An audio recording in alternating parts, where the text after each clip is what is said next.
It's time for AEW Dynamite!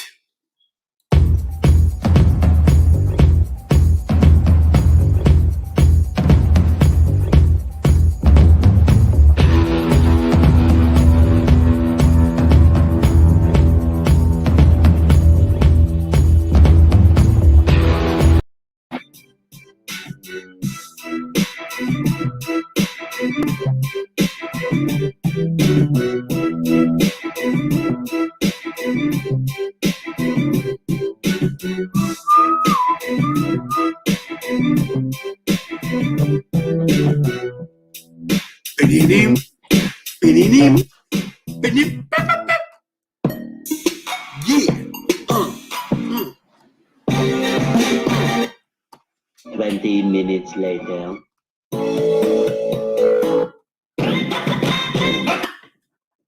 Want to get all the music out the way early. Ha ha! What's up? It's me, your boy, the tantalizing one, here again. Why am I here? Let me tell you why I'm here. I'm here for you. I'm here for the tantalizing nation. I'm here to give you the best wrestling content in the nation of America. Is America a nation? Good answer, Kira. So, first of all, Falcon, hello, sir. If you're here for the first time, hit that subscribe button. Thank you so much. And yes, Ring of Honor might release everyone by the deadline of December 31st, 2021. We will get into that shortly. Ravish and Richie the Redeemer is here as usual. Always great to see my boy. He will be joining us shortly. What's up, Steven Chambers? Always great to see you. Yeah, we got the news that Ring of Honor is in trouble, everybody. Ring of Honor.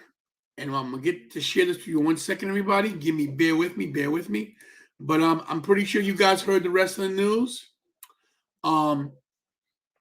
Yeah. There we go. So, hold on, guys. Let me just zoomed in for you. So, apparently, Ring of Honor will release all talent from contracts at the end of 2021. Angel, what's up, brother? Always good to see you. I know you want to say AEW, but thank you for always popping in and doing what you can do, bro. Yeah, so Ring of Honor announced Wednesday is planning a pivot with a new mission and strategy that will require a brief hiatus for at least the first quarter of 2022. The company said the break will begin following the final battle event on December 11th.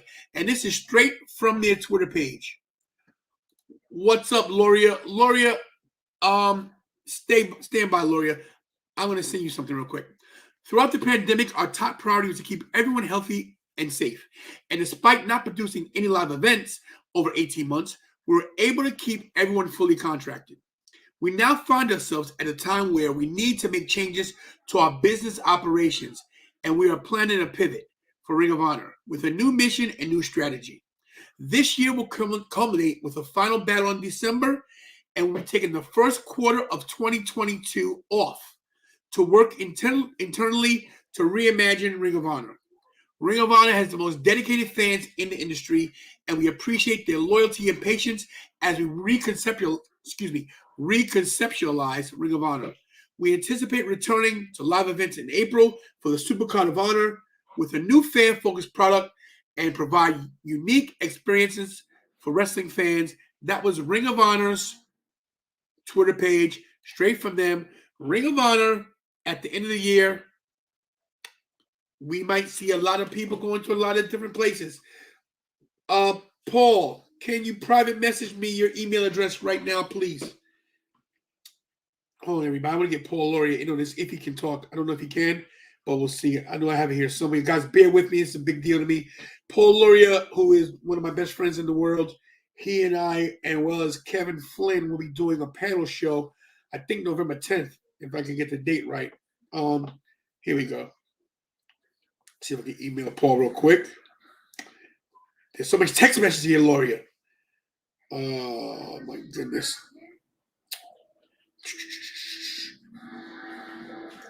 Lauria, message me right now if you. I know you're seeing this because you're watching me. What is your email address? I know I asked you for it. I know you gave it to me.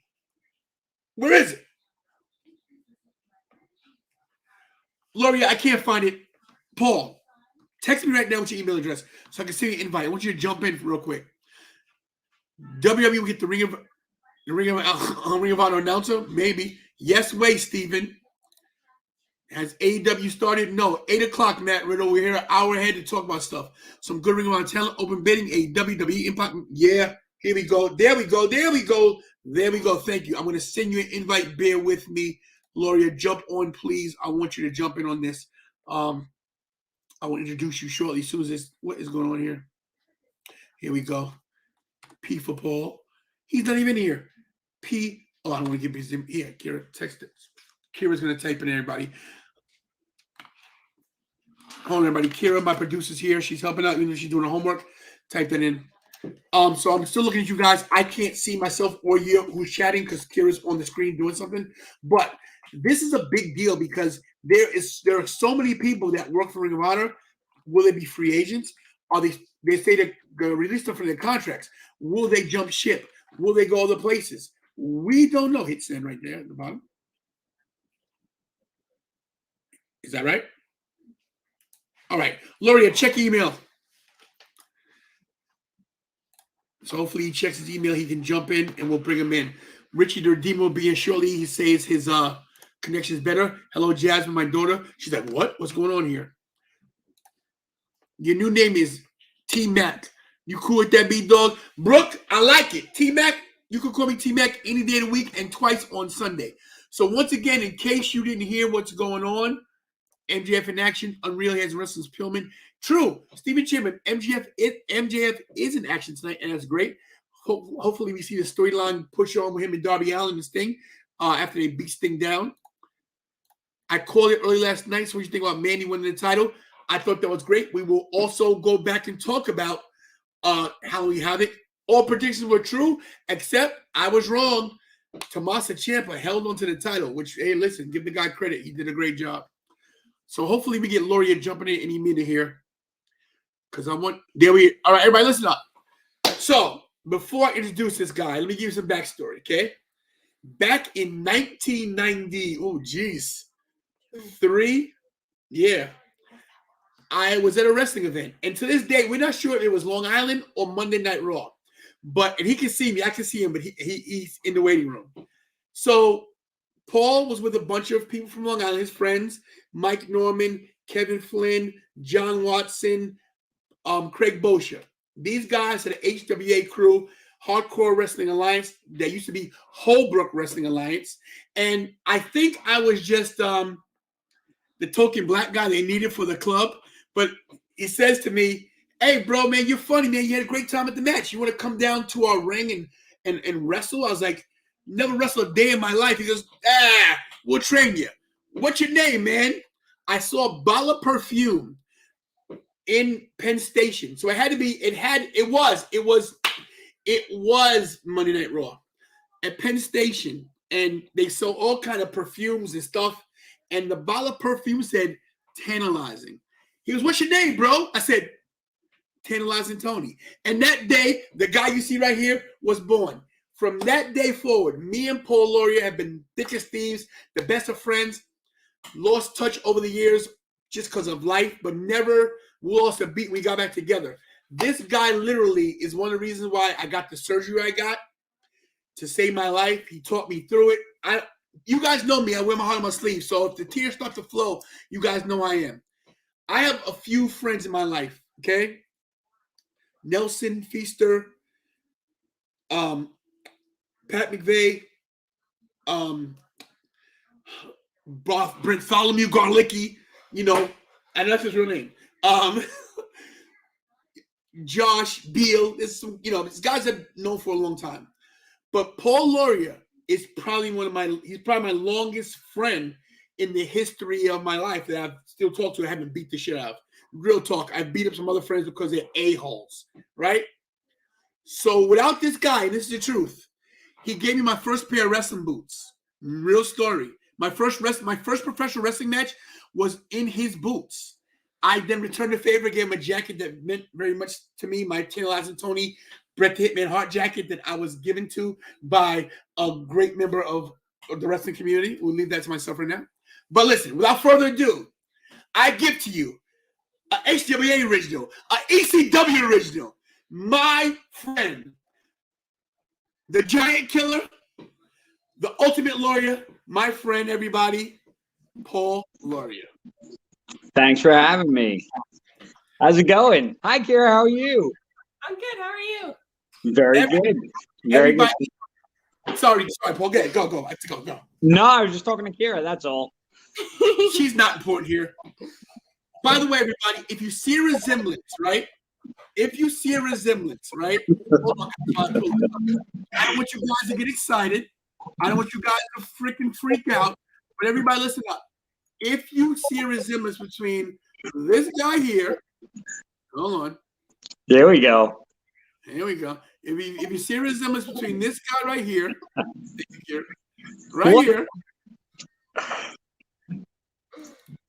do not be alarmed. Right there, everybody. The real Frodo Baggins is in the building. Let's go. It's on now. Now it's on. All right. Fair enough. Now I know what I'm playing with. So listen, I know this is impromptu. I know I'm seeing you licking your chops. You just had dinner. I'm pretty sure of that. Mm-hmm. But I want to say this to you. Have you heard about the Ring of Honor? And just so you guys know, this guy, Paul, is a very, very astute person when it comes to wrestling. Did you hear about Ring of Honor? I just read about it literally about 10 minutes ago. So you got the breaking news from the Tantalizer Tony channel, basically, because I live. Shut up. Just say yes. Absolutely. This is my show. You must lie when I say lie. So what do you think about this, Paul? I'm actually very happy about it.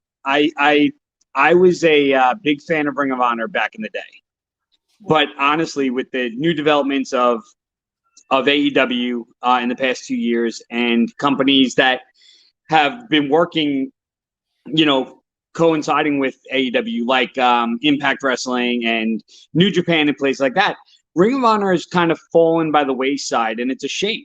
A lot of it has to do with the fact that they don't have television, and that's a very, very difficult thing in this day and age. When you've got things like the NXT and AEW Wednesday Night War, we'll call it, even for whether who won or lost is irrelevant. It was more about the fact that it was a third brand. Let's just call it NXT a third brand for all intents and purposes, that you had these major companies battling with each other. And then you had AEW bringing in other companies that were a little more under the radar, like giving relevancy to Impact, letting people realize Impact is not TNA from 2001. A lot of people have a bad taste in their mouth about TNA, the way it went down in the years, Dixie Carter, the whole bit. This is a different TNA. It's a different Impact. And now they're being brought up.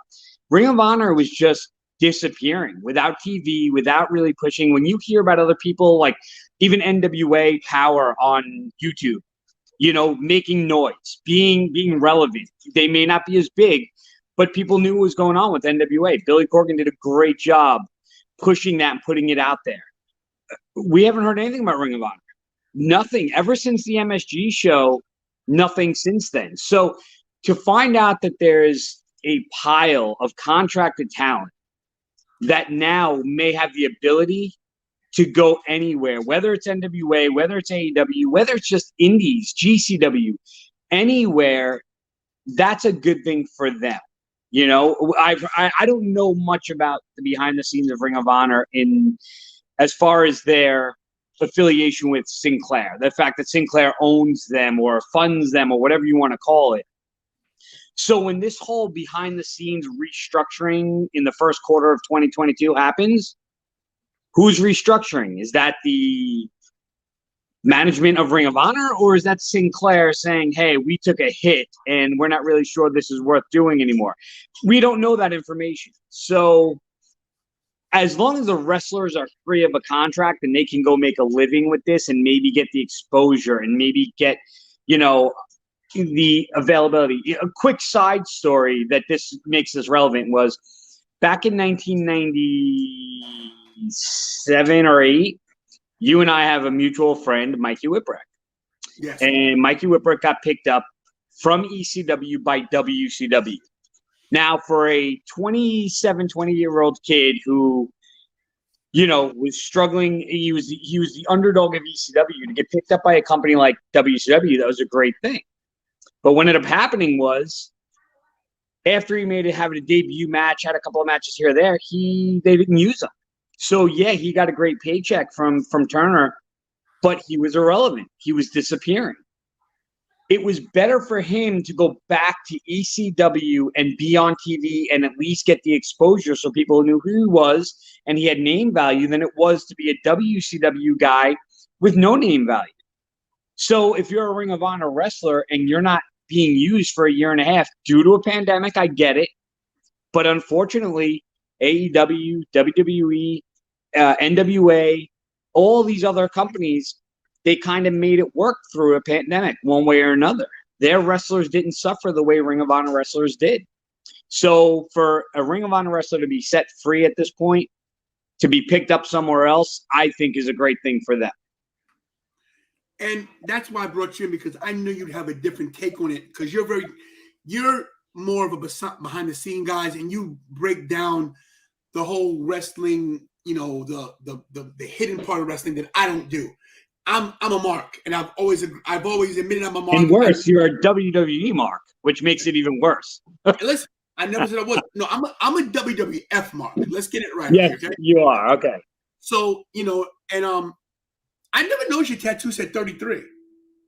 No. That's an E and a C actually. Oh, I thought it was 33 because 33 is my number. I was like, wait a minute. No. So, yeah, it definitely doesn't say 33. Sorry about that. That's how old we wish we were, but And just for the record, guys, I'm older than Paul Lauria, but who looks older? Look at those grades. No, I'm just joking. Listen, this is my show, so I got to beat you. That's because I don't use just for men. Just Shut up. All right, what were you saying? I knew that you were going to have the inside track on this that I couldn't talk about. I don't lie to the guys in the Tantalizing Nation. Yes, I have a nation. They're the Tantalizing Nation. I let them know the truth. If I don't know something, if I don't know a wrestler, I have them fill me in. Because, I don't watch all the indies. I watch the main things because of you. I'm going to admit it on camera live in front of you. Paul is the reason why I got into AEW. As you can see, I have an AEW branded shirt on right now. Paul, you were right, and the analyzing one was wrong. I gave it a chance. How did that feel?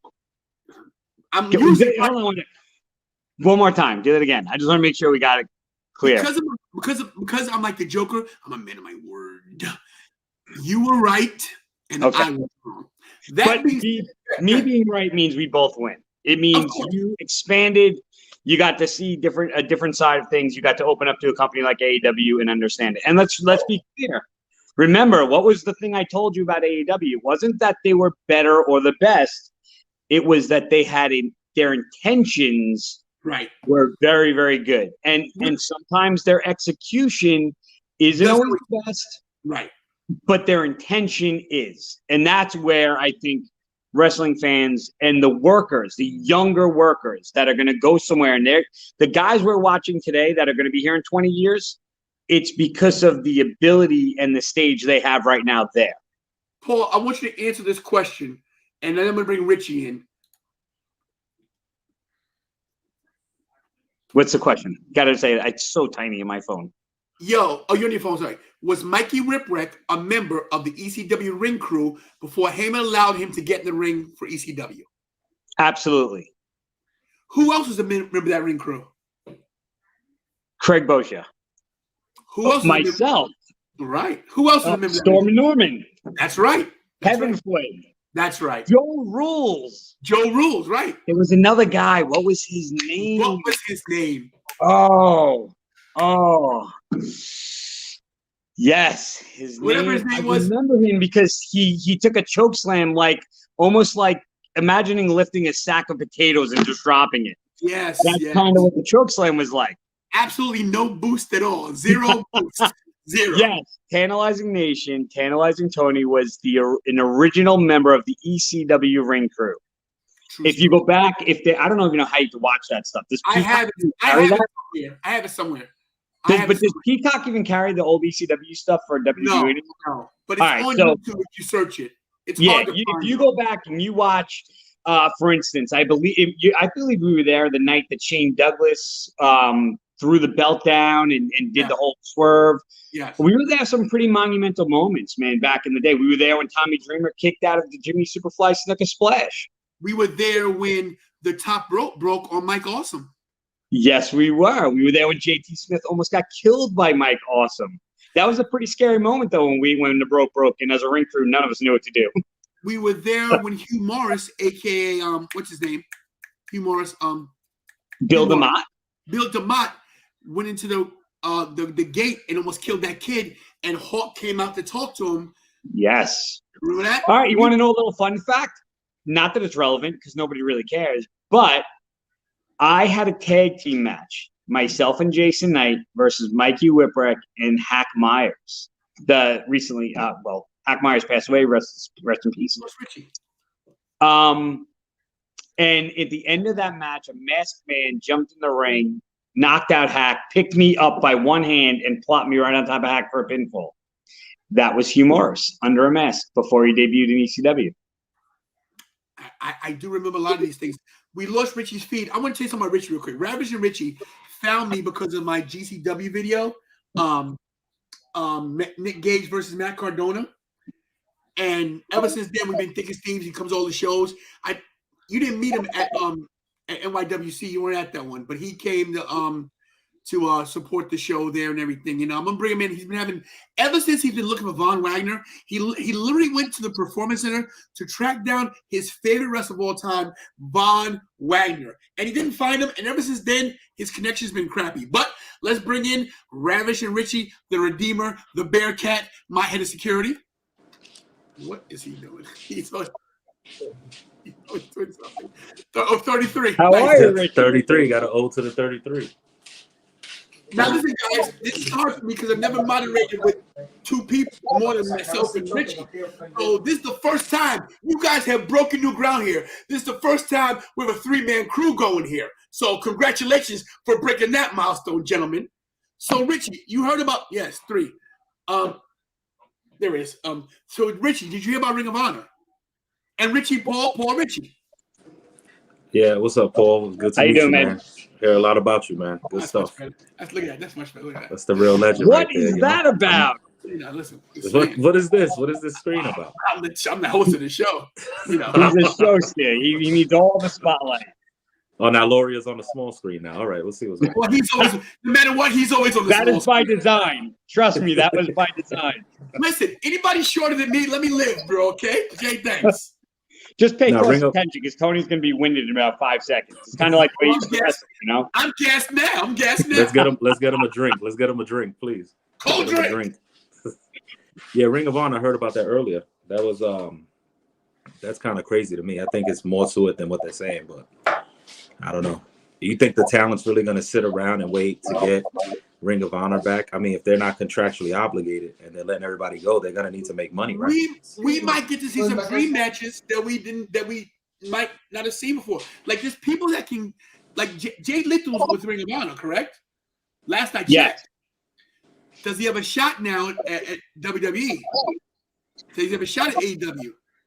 I believe that Jay Lethal is a talent that could work exceptionally well, especially in a place like AEW, due to the fact that when you look at that AEW roster, if you take WWE out of the equation and you eliminate NXT as now their training ground, and WWE has gone public to say that they're not interested in bringing in indie workers as their future. They want to bring in athletes that they develop in their vision to be brought up to the main roster the way they see them.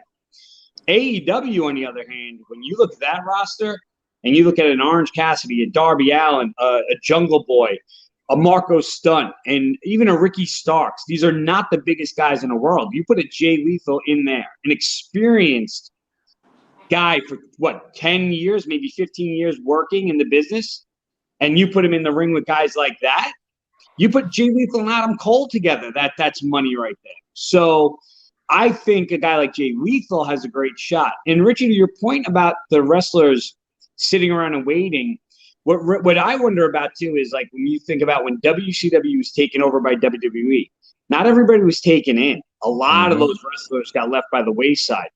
sadly, a lot of these Ring of Honor wrestlers are probably just going to be stuck working the indies. Yeah. You know, so if 6 months goes by and they want to start bringing back other talent, I don't believe that the whole Ring of Honor roster is going to be contracted somewhere else. Yeah, you might lose your top talent, but I do believe that there will be a handful of guys you can bring back and restructure. Now, none of us know what restructuring means. Does that mean they start bringing in former legends to headline a show like typical indies do, and you've got these former legends that are going to work a show with their undercard just to rebuild? I guess time will tell, and we'll have to see. Paul, we got a question. Paul Heyman stated that when Mike Awesome left ECW for WCW, ECW locker room threatened to kill him. True or false? I recall nothing like that. I do know that there was a really interesting dynamic with that because I believe Taz was leaving for WWE at the same time. And that was the whole title change between Taz and Mike Awesome, yet neither one of them were going to be with ECW at the time. So I don't know that there was that much ill will, but is it believable? Possibly. That was also the time where none of the ECW wrestlers knew that they were being funded by WWE at the time. So maybe there was some hostility. I never heard anything about that, though. All right, Paul, thanks. So listen, as you guys know, once again, Ring of Honor, at the end of the year, no wrestlers will be contractually obligated. We don't know where they're going to go. We'll keep you up to date with all this news, what's going on in Ring of Honor, but let's get into what's going on tonight. So since I got Paul here and since I got Richie here, I'm going to ask you guys this. Tonight on AEW, we got the World Title Eliminator, right? And listen, look at the graphics. Shout out to Kira right there, everybody. Kira's very good, Kira. So shout out to the best producer on YouTube, Kira. Right on. So as you well know, Dustin Rhodes and Bryan Danielson had a great match. Of course, Danielson came on top, but Rhodes showed he still got it. Lance Archer versus Eddie Kingston. And wow, Lance what Archer a buff. took a moonsault. He overextended right on his head. Almost killed himself. Thank God. I don't think he overextended. I think he didn't have enough momentum. And he just basically spiked himself, you know? I stand corrected. Thank you. And the sad part about that is I've always been a fan of big wrestlers wrestling any way they can. And I have been argued with numerous times that big men should wrestle like big men, and I've never been a fan of that. I was a fan of Keith Lee and Dijakovic from NXT, watching these two monsters bump all over. Now look what WWE's doing with Keith Lee. Be a big man.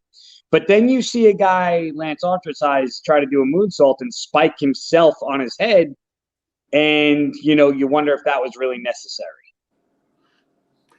Right, and I agree with that. I've never tried a moonsault, never will. So there we go. So in the next round, we have. Listen, speaking of wrestling and moonsaults and moves you can't do that haven't been done. This Saturday, our good friend Robert Franklin, NYWC, making his comeback.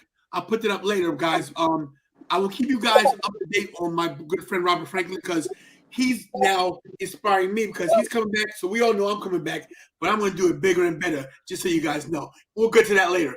Anyway, Bryan Danielson's going against Eddie Kingston in the semifinals on Friday, and I think that's going to be a better match than people are thinking. But let's get back to the other bracket. Tonight we got Jon Moxley going against the Dark Order's number 10. I think we're pretty sure he's going to win this one. We'll talk about that later. Dark Order 10. And something I was not happy about. Powerhouse Hobbs and Orange Cassidy. Now, I know this might be like not the popular thing to say, especially since I should not make any enemies in this business. But I'm not going to lie, okay? I'll be at WrestleCade the end of November, and I'm pretty sure Orange Cassidy's going to be there. And I know he doesn't watch this show, but I can tell you this. I'm going to be at the point one day where he does see this. I'm sorry, everybody. Orange Cassidy is overrated.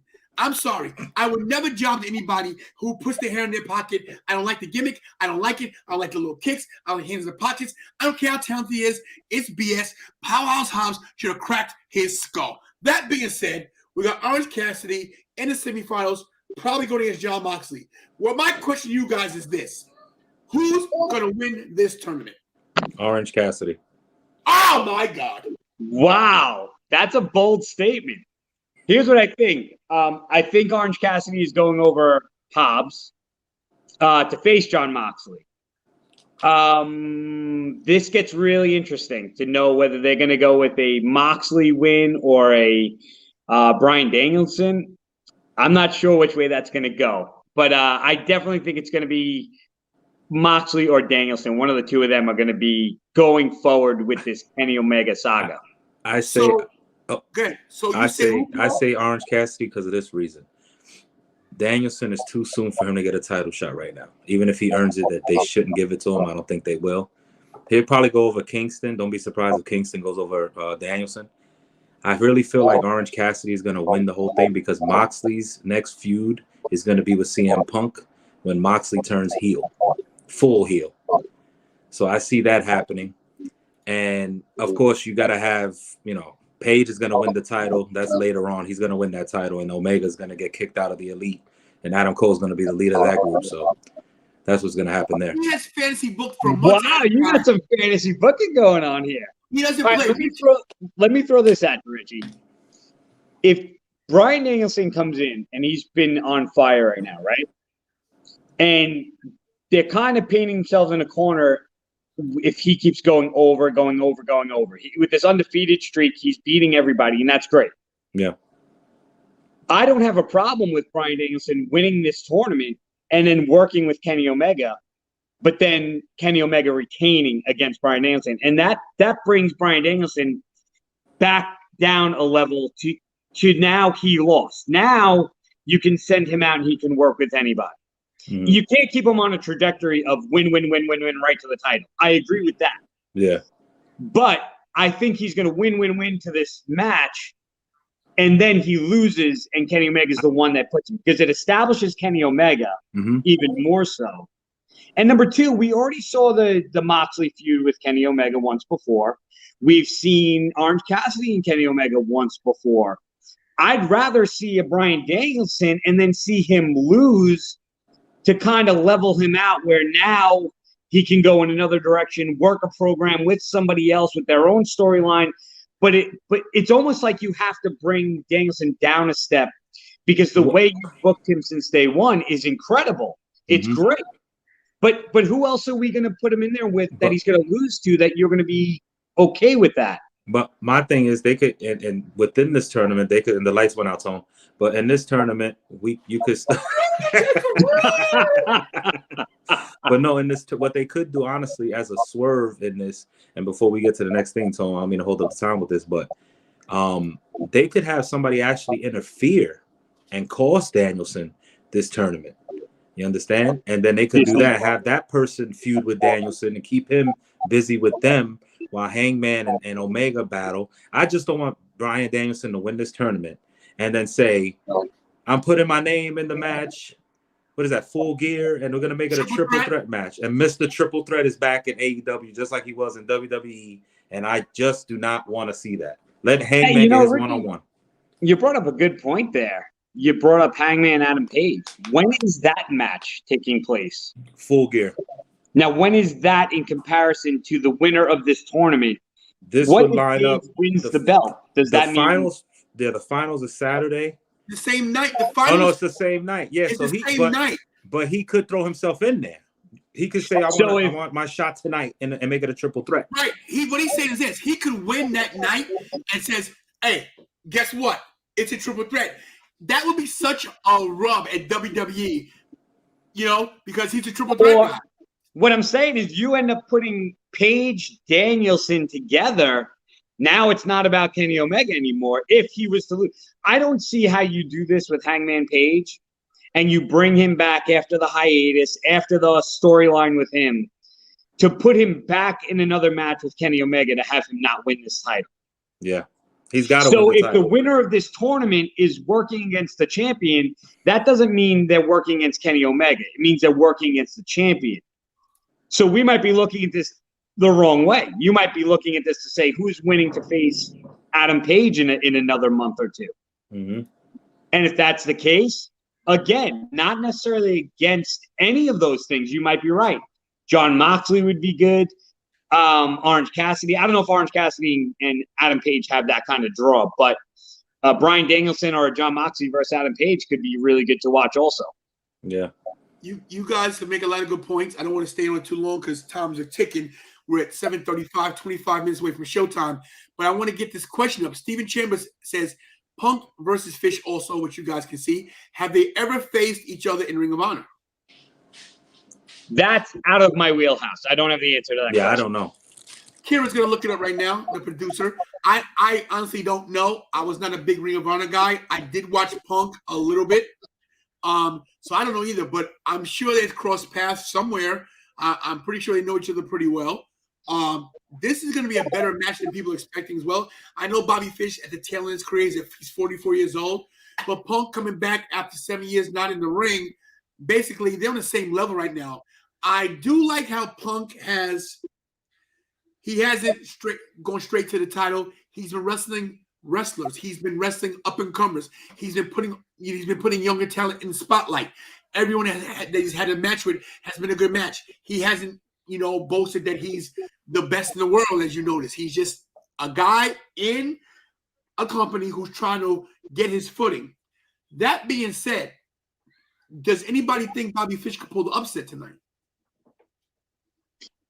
Ooh, I don't know that I don't know about that. I think this might go back to Richie's point earlier.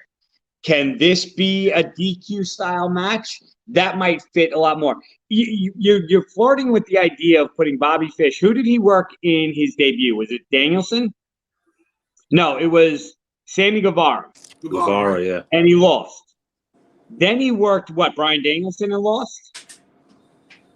Now that was on the YouTube Facebook thing they did. Yeah, now he's working darker elevation matches and he's gaining victories. But that's not the same thing as going on Dynamite or Rampage. And now he's going to go in CM Punk. They're putting him in high-profile matches, and he's not winning. So you either have to put Fish in some other matches where he's going over to gain a lot more credibility, or does something happen in this, like you said, whether it's outside interference, whatever the reason is, does he get disqualified? Does it have something to do with, him running in the other day? I don't know that you could have this guy tap out or have a clean pin again. It gets a little dangerous right now, putting him in that high profile match week after week since his debut, only to lose. Yeah. Kira has just researched it. Kira, let them know what's going on. Bobby Fish and CM Punk. Well, after much research, What? I found that they have not fought before this match on AEW. Interesting. So as you can see, get out of here. So as you can see, Kira looked it up. She researched it in-depthly. Bobby Fish and CM Punk have never met, at least to our knowledge, not on TV, not anything that we can find. So this may be their first match ever. But my thing is this as well. Bobby Fish has lost both his TV matches, his main TV matches. What are they going to do? Maybe DQ, like you said. I don't know. But Punk's going over. I look forward. Go ahead. Punk's going over. I don't think they're stopping his momentum, but this is what's going to lead to that Moxley and Punk feud. I'm telling you. It's all going to intertwine with each other. Moxley, if you remember back before we get to this, back when Moxley was backstage, when Punk first came to AEW, he said in a promo, he threw a shot out there, like a little Easter egg. He said, I don't care where these people are coming from, what company they work for. I'm the hardest worker. I'm the badass here. And it's my AEW. And he was talking trash. So he was sending a shot at CM Punk, I believe, with that comment. Because everybody was, all the talk was what? CM Punk. And Moxley's just been like, okay, whatever. We don't care about you anymore. So I think I think that would be a great feud, though. Moxley and Punk. I'd be a big fan of that. Yeah. I would as well. And of course, you guys, I love the insight from both you guys. Like I said, I'm so excited to have more than two people on the panel. It's awesome to have you, Paul. Richie, of course, you as always. I want to get into this next match right here because, believe it or not, we all know who's going over here. Well, maybe not, but I'm looking forward to seeing the dynamic between Kenny Omega and Adam Cole.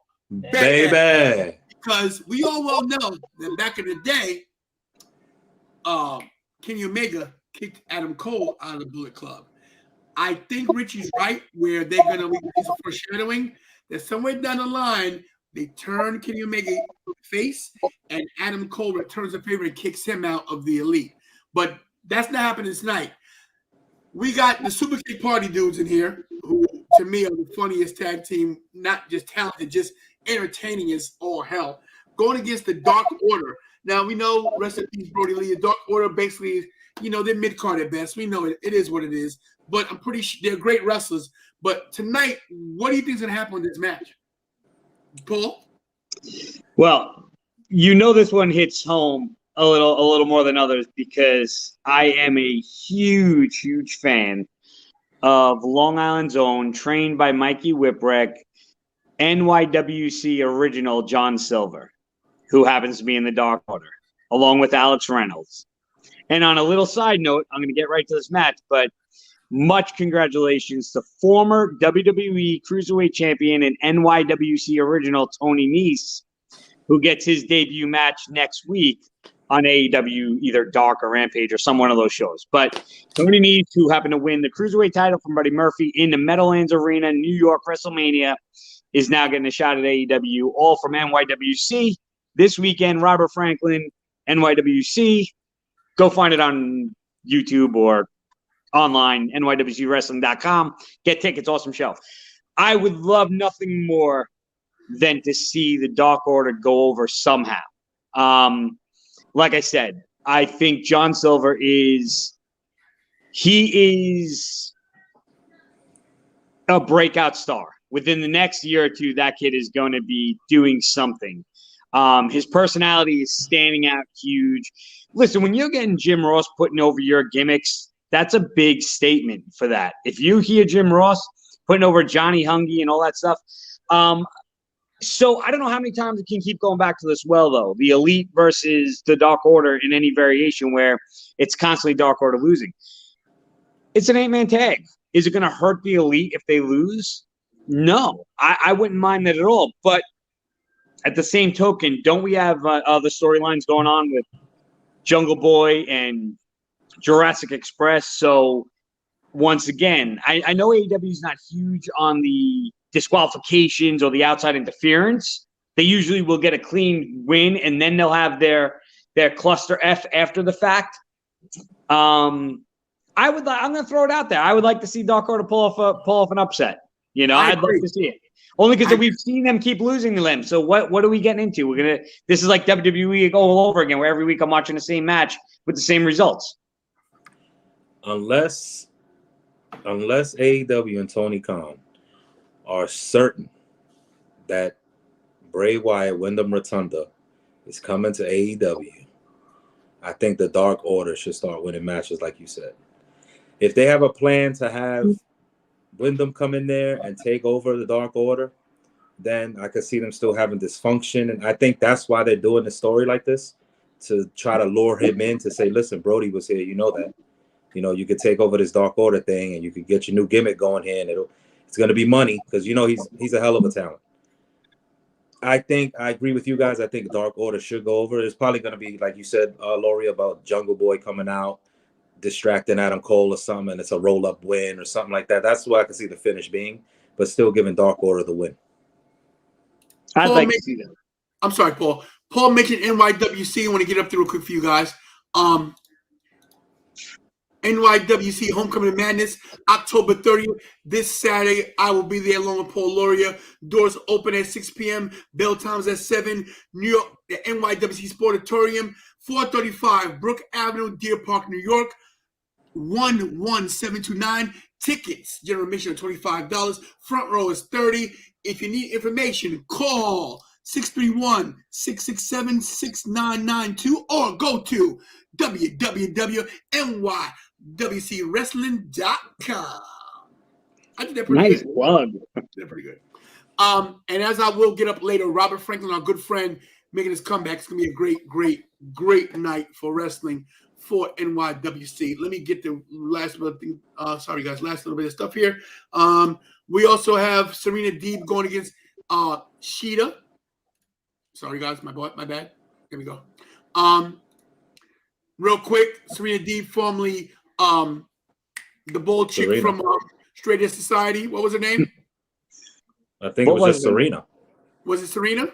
Or was it Serenity? Something like that? Whatever it was, Whatever. she is still trying to get her 50th win, correct? Yeah. I don't think it's happening. Me neither. Wait, Deeb is you a don't think? I badass. think Sheeta's going over. Oh, okay. I think I'm I gonna think- say Deeb, man. I think when they wrestled last time and the whole thing about the plaque, I think that was a great way of doing it. Everybody turned on that match thinking, wow, okay, you just made a big deal about this. This girl clearly is winning, and she Yeah. didn't win. Yeah. So now I you was do there. a I was rematch a there couple in weeks Philly. later, now she wins. I was there in Philly, and the crowd was irate. They were like, Yeah. what the F just happened? They bring out this plaque, and she loses. People were pissed. Listen, Deeb is a great worker, though, man. And she's don't be absolutely surprised great, but don't be surprised if somebody like Deeb ends up winning the TBS championship. It won't be shocker. I think. I mean, I don't think it's going to happen. But if it did happen, I really wouldn't be upset about it. I agree, but you also have to look at that. Most of those girls are really good work. Listen, I know that Anna Jay and what's the other one, Tay Conti? Yeah. I know that they're green. And so is Penelope Ford. They're green, but you can see how hard they're working. So they are going to get better week after week. But some of those other girls are really standout talents that are really, really good. But I don't know that. I just think if you look at the history of AEW in its short existence of 2 years, they like to play with the fans. They like to do little swerves. They look at the double swerve with the debut of Cole and Danielson coming in the same night. I think the whole setup of, oh, she's going to have her 50 wins and we have this big plaque for her and do everything, and then they didn't give it to her, swerved everybody. So now you can give it to her a couple of weeks later and she gets the win. That's just my prediction for the whole tournament, for that tournament, like I told Tony, I think Jade Cargill is going to win the title. I think they're going to see the brackets on that one. That's going to be an interesting one because Yeah. that's playing with fire.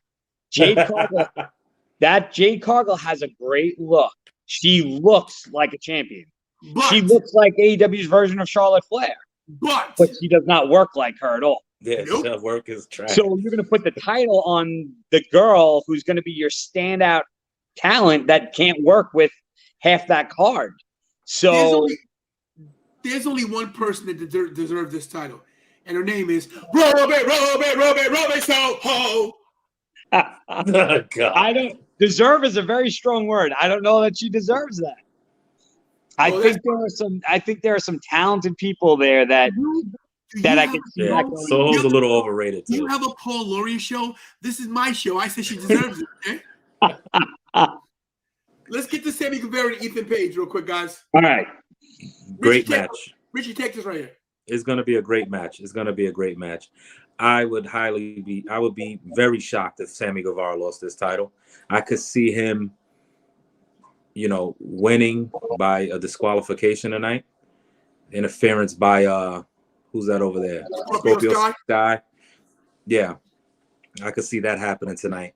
But I don't see Sammy Guevara dropping the belt anytime soon. They don't have they don't hot potato the titles over there, so I don't, Somebody refresh my memory. What are the stipulations on this again?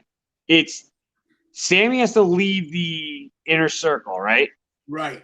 Yeah. But what happens if he wins? He gets to pick something?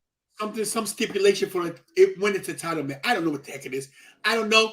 All I know is this: Sammy ain't leaving in the circle. And if he does, no.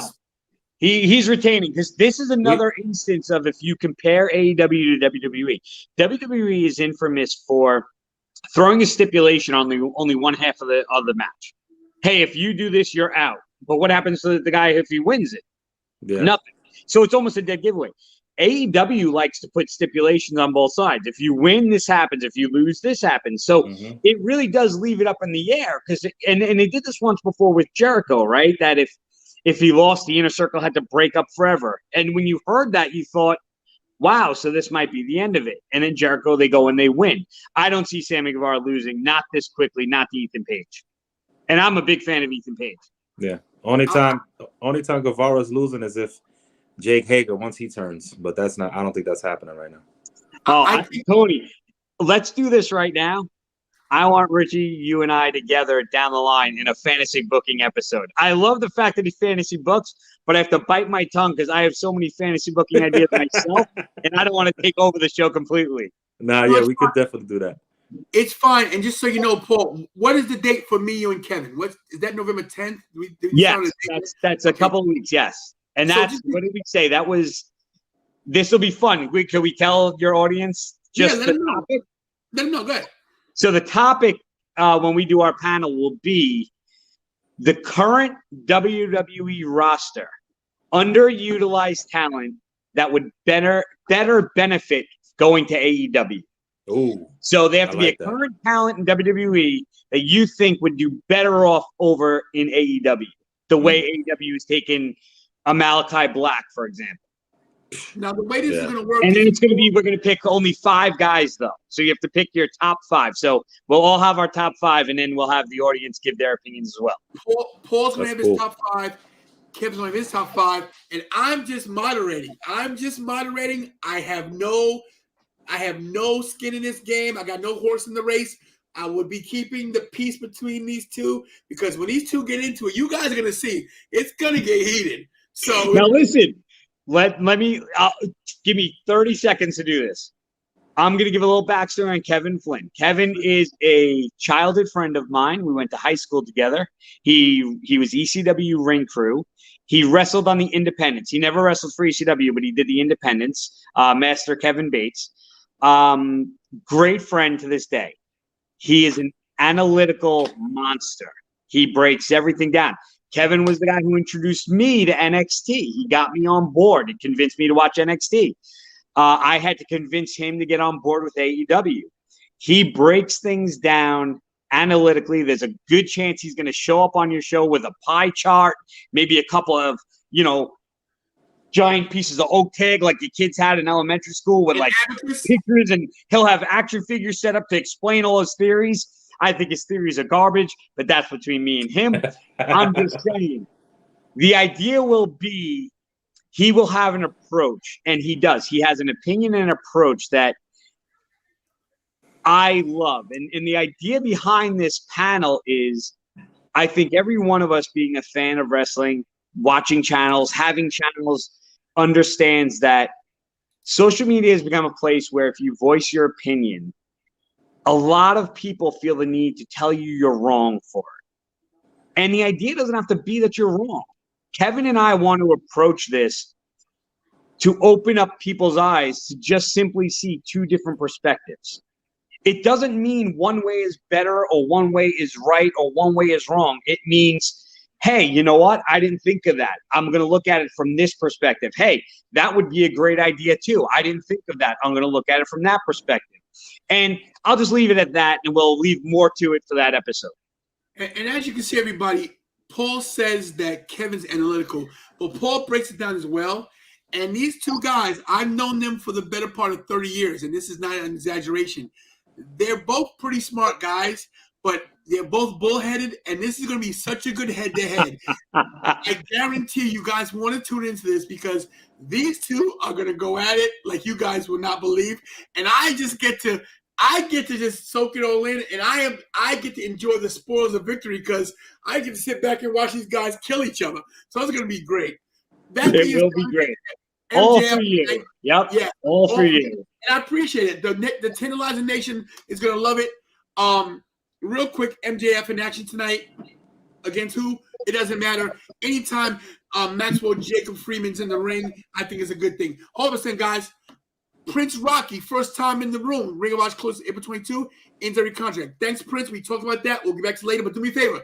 Hit that subscribe button. It's the first time I see you here. Hit the subscribe button. Be my number. What's that? 29. What am I at right now, Kira?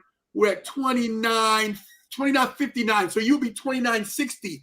So that gets me 40 away from 3,000. Help me get there. After you hit the subscribe button, hit the notification button so you know when I'm on. Hit the like, comment. Thank you for coming. We appreciate it. Prince Rocky, part of the Tantalizer Nation. I love it. Richie, MJF in action. Paul Lauria, MJF in action. I'm getting, look at it. He says yes to subscribe. I get hyped when I see new people in the ring.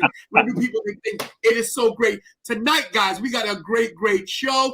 I don't know how long you guys can hang out. We got 5 minutes to showtime. Oh, Let's take care of wait a personal minute. business. Shout out That's to Mikey everybody. right there, man. Personal business, everybody. Everybody, anytime Mikey comes on, we got to get him on the show. That's Paul, my best friend. That's Richie, my best friend. I got a lot of best friends. I should be like Miro. Tell them, let's sing a song real quick. You ready? They might want a song. You ready? You can do it? Let's see if you know the words. Let's see. Paul might not like this, but you ready? Here we go. Go, Mikey. NXT sucks. NXT sucks. NXT sucks. One more time. NXT sucks. Real loud. NXT sucks. Come on. NXT sucks. Yeah. NXT sucks. NXT sucks. NXT sucks. Give him a Mikey, everybody. Good job, buddy. Good job, buddy. Mikey, I know you're young, but you're wrong. So let's get that straight. NXT is great. Trust me, kid. You're going to want to follow my lead just the way Tantalizing followed my lead. You'll go to good places that way. You believe him? Yeah. Okay. All right, hold on. Thanks, Mikey. Tell everybody this is your swan song for the night. This is the best of that. Stay televising. That's right. Stay tuned. So that was Mikey, everybody. What about that botch from Braun Breaker last? Slipped off the second rope, but Ciampa, the professional. Did you see the thing I shared with you about Scott Steiner when he slipped off the apron? Yes, looked exactly the same. It runs in the family. They can't stand on 2 feet. It's all them big muscles. He said, "Hoo, hoo, hoo," and then he just slipped off the rope. I said, "No." Right there, you should have known he's not getting the title. Right. Not yet. I agree. Full House says, "Can I join Full House?" Only Full House I know is with Uncle Jesse and Becky. So you can't join. Whatever happened to you? I must be Uncle Jesse. But Full House, if I knew you, I'd say yes. We don't just, we got to vet you. There's a fee involved. Hit that super chat maybe one day. Don't forget, guys. We got 3 minutes, but I am going to WrestleCade. Let's take care of that business real quick. I am going to WrestleCade Thanksgiving weekend. Hold on, guys. Let me get this over to the screen. I'm working on 2 screens here. It's not easy. I'm sorry, guys. There we go. WrestleCade is a family-friendly convention for fans of wrestling sports entertainment, which brings together some of your favorite wrestling stars from all eras. 26th, 27th, 28th in Benton Convention Center, Winston-Salem, North Carolina. I will be there. I am sponsoring the one and only ECW original ECW Hall of Famer. I almost said CM Punk. 2 Cold Scorpio. There's gonna be a lot of people at this event. You guys can check it yourself. Go to WrestleCade.com and check it out. But he will be at my table, or I'll be at his table. Whatever table it is, we'll be sharing it. He'll be promoting the YouTube channel. I'll be selling his photos and also selfies. All proceeds go to the Tantalizing Tony channel. No lie. But if you want to check it out, go to WrestleCade.com. There he is right there. Or hit that super chat. I also have my Patreon up this Friday. Donate to the channel. It helps me get gas. Helps me feed Kara, because Kara's my producer. I do not pay her. I'm broke. Anytime you see me going to a show, it's on my own dime, out of my own money. I don't pay my rent. I don't pay my car note. I don't pay my insurance. Basically, we homeless. We live in a van, and we eat peanut butter and jelly sandwiches to keep us fed. Joking, but listen, it's going to be a great, great event. Some great talent there, old school wrestlers, a lot of AEW talent. This guy with this thing, the AEW talent will be there. Just so you know, alone, and I'm going to make sure I do this, and Lauria, I'm going to do this for you. I promise you, no matter what I got to do, I'm going to get this guy right here, this guy, to say stay tantalizing. I'm going to get it. Somehow, some way, Hall of Famer Sting will say, hey, Lauria, stay tantalizing. That's my goal at WrestleCade. Well, maybe one time I'll share my story of the one and only time I met Sting and the utter embarrassment that I humiliated myself in doing.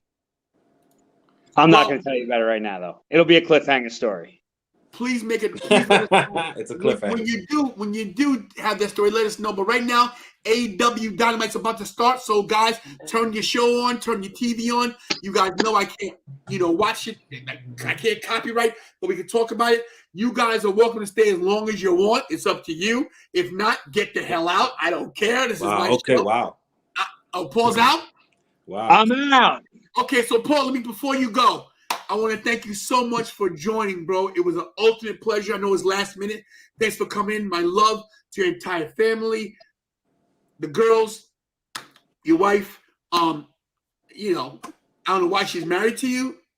I don't know what she saw in you, but you got lucky. You lucked out. If you ever saw Paul's wife, I don't give names out because I don't know what he wants me to tell, but she's a beauty. His daughters are beautiful young ladies. One in college, one going to college. He has done the right thing. As much as I give Paul a hard time, and I know the show's on, but they can wait for us.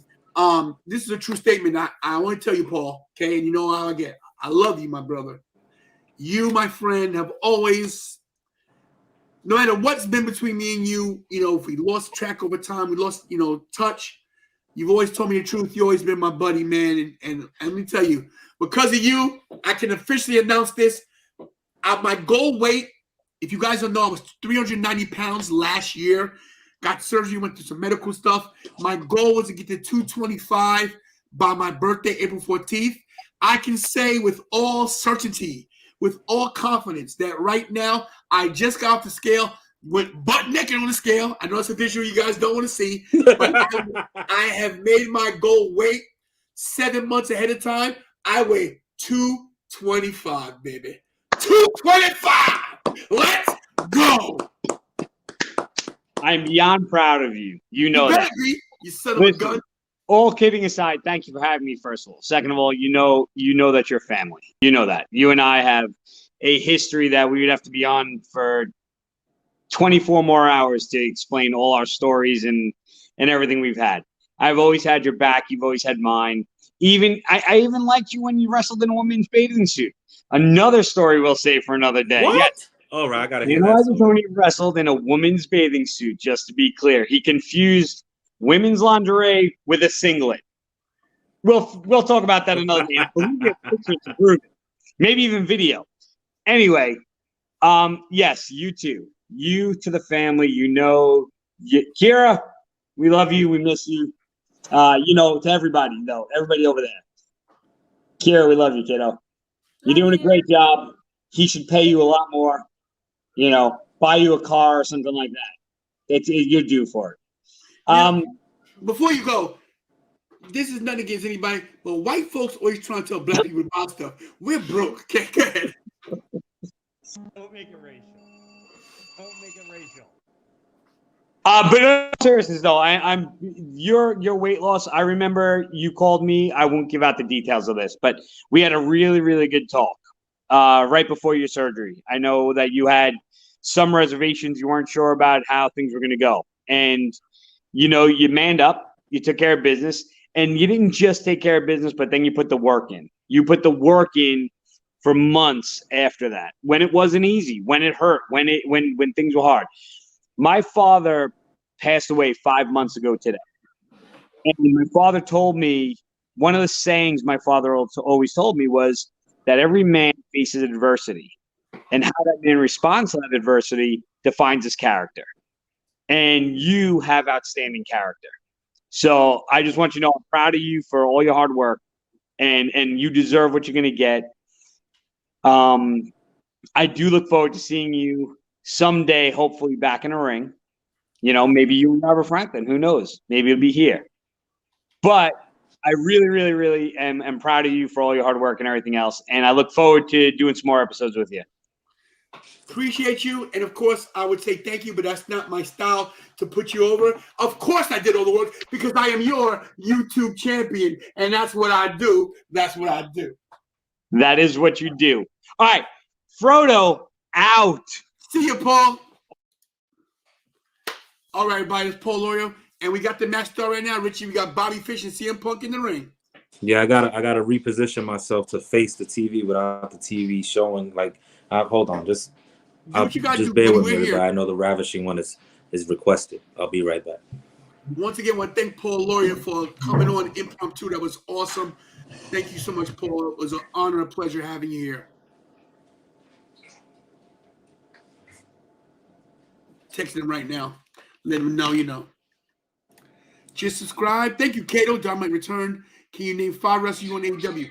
Kato, we'll get to that soon, but thank you for subscribing as Richie tries to situate stuff. Let's see where we are, everybody. Let's see where we're at when it comes to subscribers. Let's refresh this real quick. KRS official. I'm 40 away. We are 40 away from 3,000, guys. This is gonna. My goal was to make it by. My goal is to make it by Survivor Series, and we're gonna make it before that. Kato, thank you so much for subscribing, man.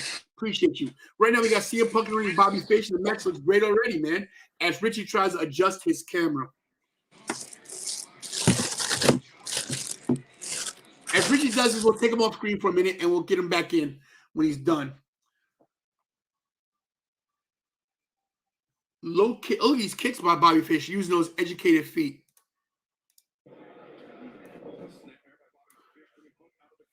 Hope you guys enjoyed that little panel with the 3 of us.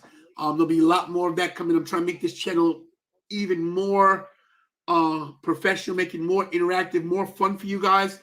Just not to get my take, to get other people's take, as well as some of your takes. Once I get to know some of you guys, I will bring you guys on. I just got to be careful because internet, I got to be careful of age and, I don't want to break any rules to make this channel, have any issues. I want to make sure that I keep this stream going for you guys because I want to be able to put out the content you guys want to see. And right now, this match is pretty good. CM Punk was never the best guy in terms of wrestling shape, but he got good cardio, believe it or not. And it's good to see him in the ring. It's good to see him in an actual wrestling match. It's also good to see him not trying to jump right to the main title picture, which is awesome. He's definitely putting in the work, and he's starting at the bottom.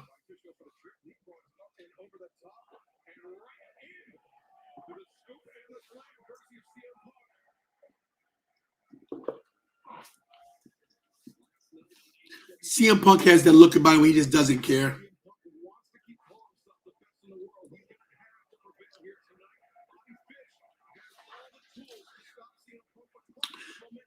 I know I'm not anybody to talk about salt and pepper, but CM Punk should shave.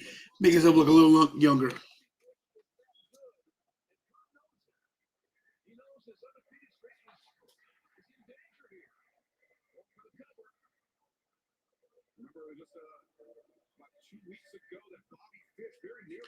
Sorry, guys. Just texting Paul back.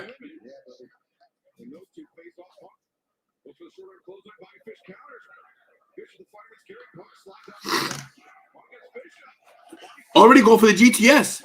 Of course, Bobby Fish ain't having it this early. Hey, guys, listen, don't forget that if you are here for the first time, you have already subscribed. Thank you so much. Hit the notification button so you guys know when I'm going to be here and put on some content. Also, share this page with your friends. Hey, man, it's the guy, Tan Leslie Tony. He is the one and only YouTube champion. That is my face. I'm so pretty.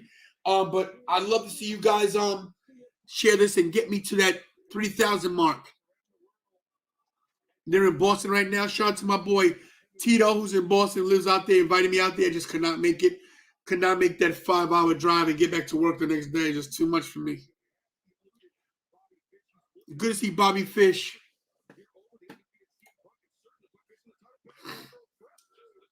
Fish would be a good fit for joining Dan Lambert. You're right.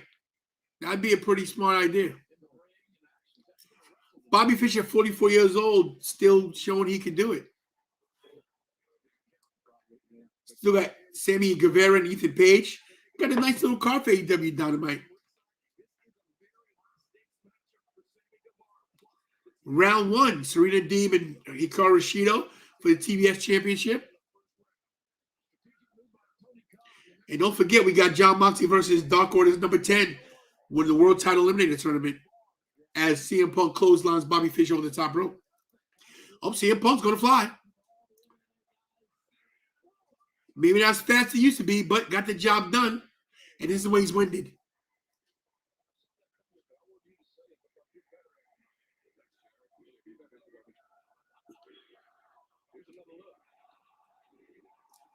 As you can see, CM Punk has lost a step. I mean, His cardio still is not where it needs to be. But listen, I'm nobody talking about cardio. Paul's right. I get blown up after 5 minutes of talking. CM Punk goes to the top rope. But Bobby Fish, very smart, rolls out of the way. Now we'll CM Punk. Nah, CM Punk said, nah, not today, bro. My legs are tired. I'm not jumping on the top rope. Oh, Bobby Fish leg sweeps him with a kick. And Punk hits the corner, the end of the ring apron, which is the hardest part of the ring.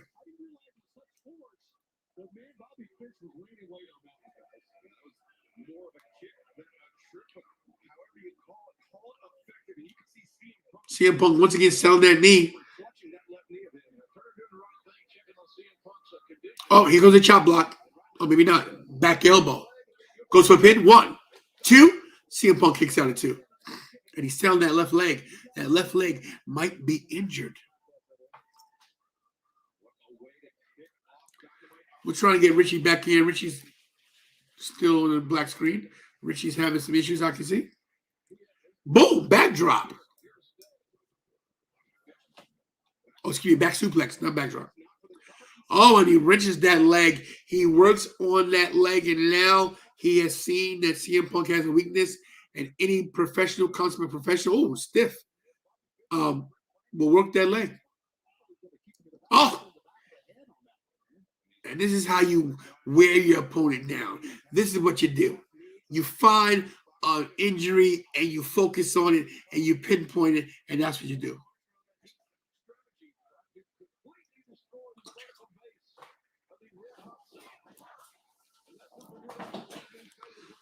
CM Punk now having a problem staying on that bad wheel, and Bobby Fish puts him out.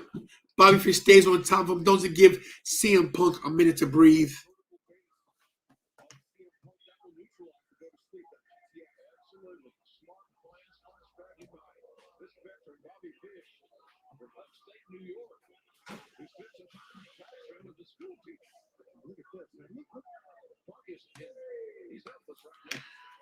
Yeah, JR just said something I was thinking. CM Punk is helpless. Got that bad wheel. The great Terry Silver from Karate Kid fame says, if a man can't stand, he can't fight. Oh, but CM Punk, basically, he can stand. And here we go with the fiery elbows back and forth.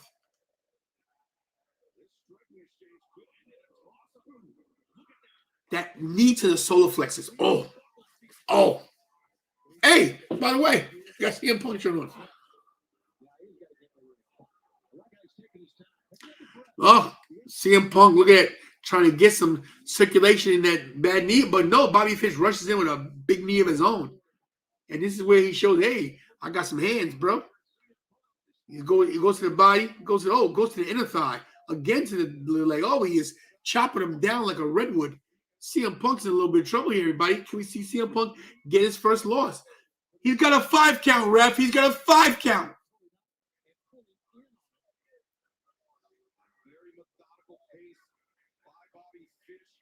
CM Punk's in a world of hurt right now, everybody.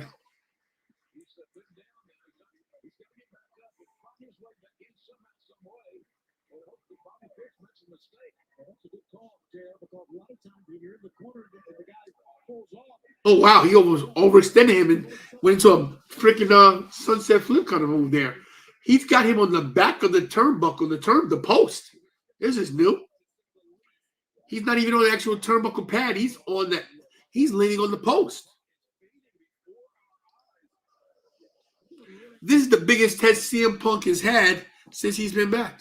I think it's a tougher match than Darby Allin.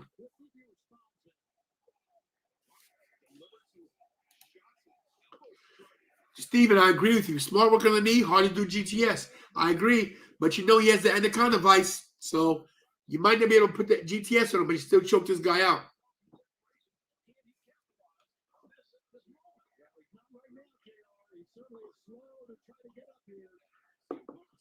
Is this a good idea? He's going for the elbow? Wow, one-legged elbow. I like that.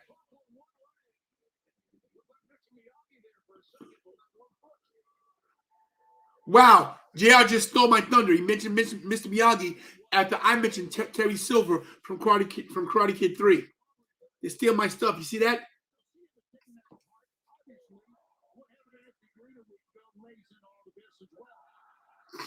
Here we go. Here goes the punches. Oh, big forearm from Punk on the Fish.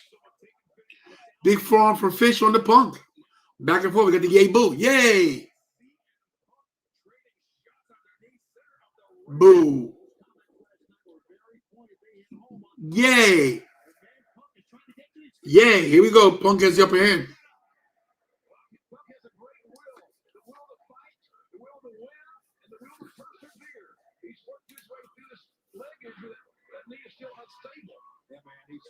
Oh, what a kick. Literally makes CM Punk basically do a split. That could also tear a quad or pull a hamstring right there. What a move. What a maneuver.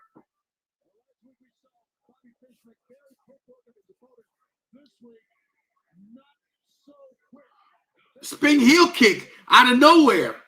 And that dazed him. Reverse neck breaker. Uh-oh, he's feeling it.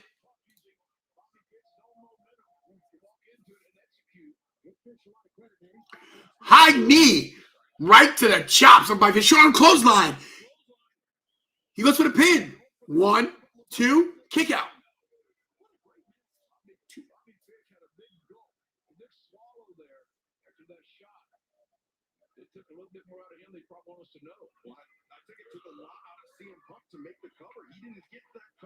Oh, he calls for it. He calls for to go to sleep. Will we see it? Oh, can he get him up? Oh. He catches the go to sleep. Dragon screw.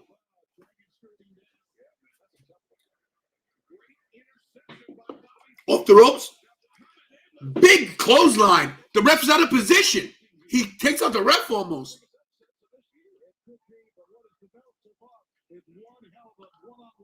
Something happened there that shouldn't happen.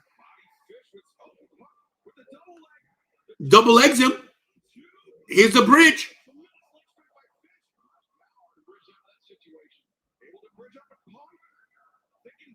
Oh, he hits it. Can he capitalize? Get over for the cover. Is this too much time? 1, 2, 3. Did he get it?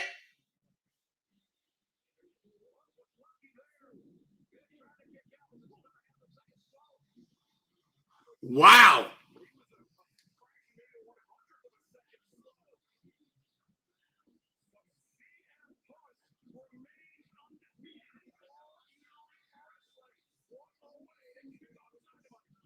Something looked off there. Bobby Fish kicked out right as the guy hit 3. Let's see the replay. If they show it.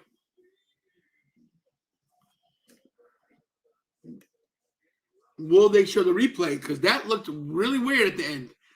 Not to mention a couple moves before that, it looked like the referee's out of position because Bobby Fish took him out accidentally. So we don't know. I agree. That was Punk's toughest match. Like I said, I think Darby Allin was easier than Bobby Fish. This was a good match. My guy wins. CM Punk doesn't look happy. Unless he's just selling the leg.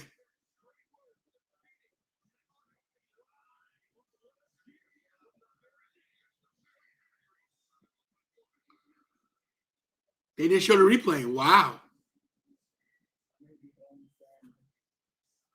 We got Malachi Black in a nice vignette.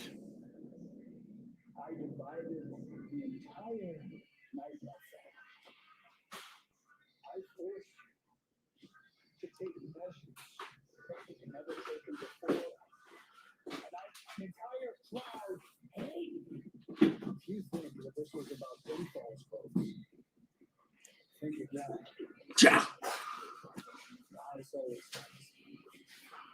The house always wins, Malachi says.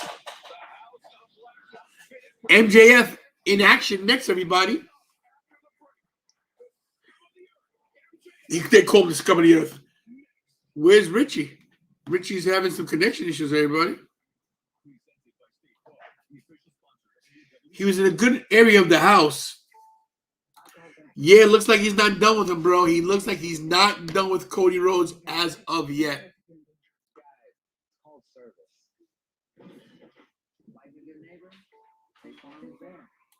Morning already? Taco Bell toasted breakfast burritos will get loaded bed with fluffy eggs, crispy bacon, and a melted blue cheese on all toasted to morning perfection. They're not dreaming, they're real. Only at Taco Bell. Furniture Legs can start your floors, costing you a lot of cash. Now there's Ruby Sliders. The new What is Ruby Sliders? Richie needs better internet service. Ever since Richie went after Von Wagner. No, first of all, Von Wagner. my beautiful lady was calling me, so I had to take a call. Oh, this goes off. Listen, wait a minute. He said, beautiful lady. Beautiful lady, my baby, I love you. Uh-oh. This guy's making love on the internet. That match was not supposed to end like that. Something was wrong there. Something happened. CM Punk was like, what? CM Punk was tight. He was pissed. I think it was supposed to be a kick out, and the ref was supposed to sell it. And Anaconda Vice, I think, was supposed to be the finish. That look he gave him, you seen Fish kick out like he was going to do the barely, like the ref was supposed to do that classic championship count. And then, no, you know what I mean? It didn't happen. That referee's getting a lot of heat backstage right now. A lot of heat. A lot of heat. So listen, what you think about Paul Lauria? Oh, he's a great dude, man. That's a great dude right there. Knows a lot, Yeah. right? Yeah. I hate to admit it, the guy's pretty smart. Listen, he got lucky with his wife. He got lucky, bro. He got lucky. Right place, right time. Probably had, his best clothes on that day. Probably had hit the lottery. She happened to see that he, had a couple $100,000. Something happened and he got his wife, because the guys, no, I was joking. They're a great couple. They're a great family. And Paul did lose his dad 5 months ago to the day. And yeah, God bless, man. Him and his dad were close, and the man that Paul is because of his father, but not just his dad. Paul's a good man just because Paul's a good man. I'm not just saying that because he's my friend. There's a lot of people that I call my friends I don't like that much. I just say they're my friends, like you. No, I'm joking.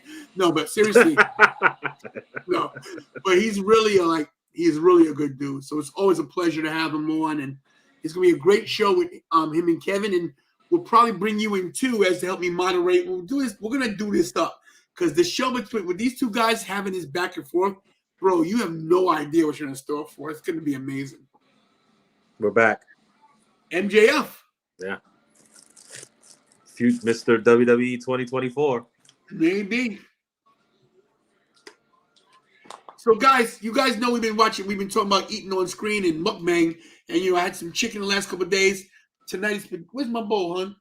I'm gonna get my bowl. Be right back, everybody. I'm coming back too because I gotta get the headphones. For some reason now that I got the better 5G, it's kind of low.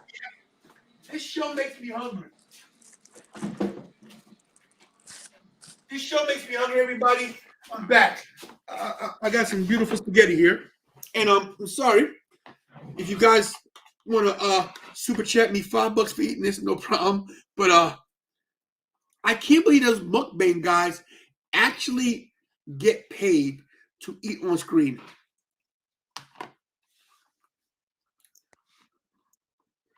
Steven Chambers, you are right. He may go down as one of the best heels. Right now, I think Roman might be a little tad ahead of him, just because of the where Roman is. But MJF, man, is just the guy's money.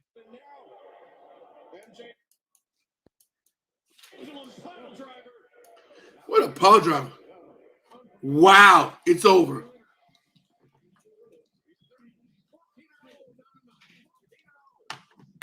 Spaghetti's great. Yeah, man. His promo will be longer than the match. Will Darby Allin come out?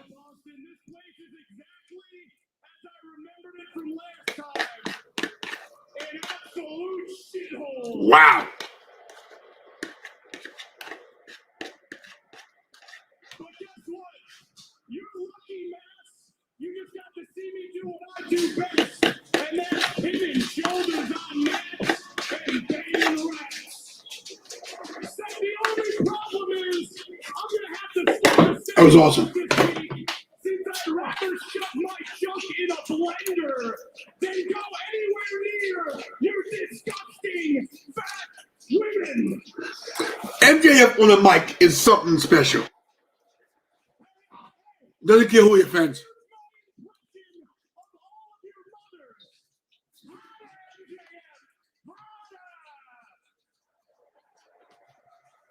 Your accents are disgusting. And speaking of disgusting, Darby Allin. Oh, you people like Darby, huh? I'm going to tell you guys something after this promo.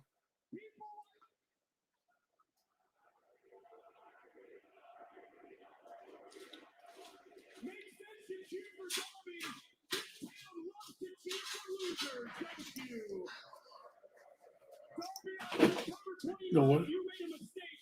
You interrupted me when I was telling everybody I deserve to be the AEW World Champion, which is true. And to make matters worse, you threw the gauntlet down, baby boy. You claimed I couldn't break you mentally.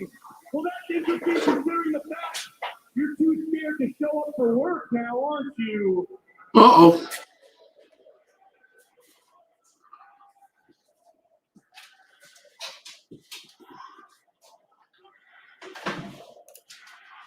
We'll bring Richie back when he gets back. Forgot about these, Kira. Kira came and brought me something very healthy snack. Since I ate my 3 spicy spaghetti, and that's it for me for the night. And we lost Richie again. These what are you doing, dog? Get out of here. These mangoes are tasty.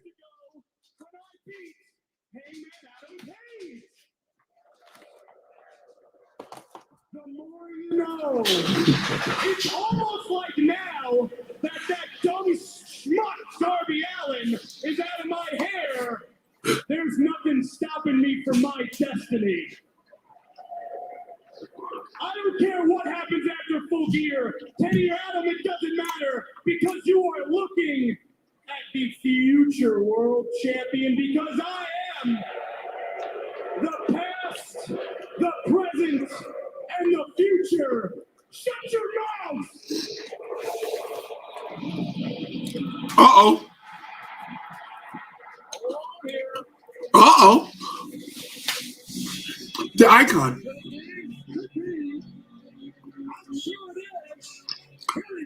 Is Darby Allin going to come from behind? Oh.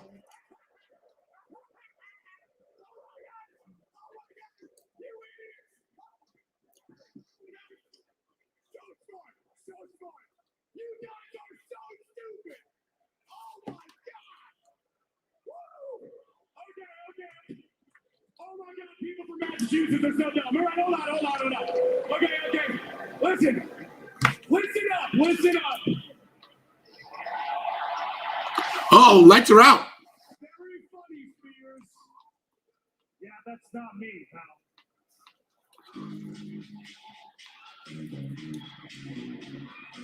What is this?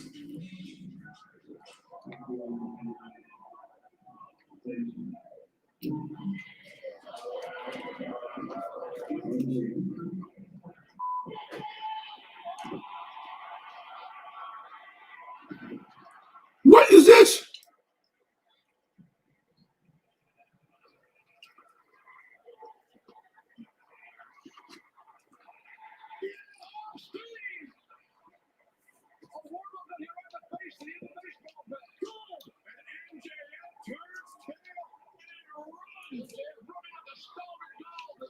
Look at that guy. Look at Darby.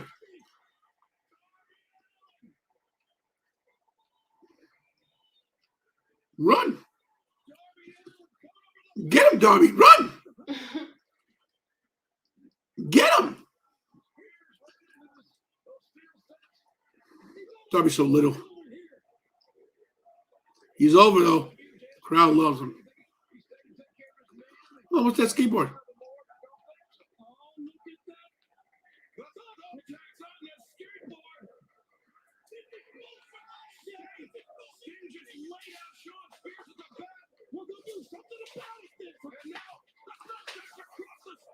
Poor Wardlow. They gotta get rid of him. They gotta turn him.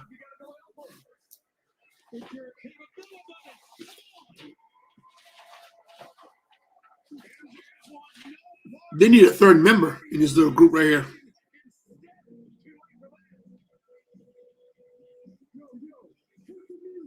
Good the music.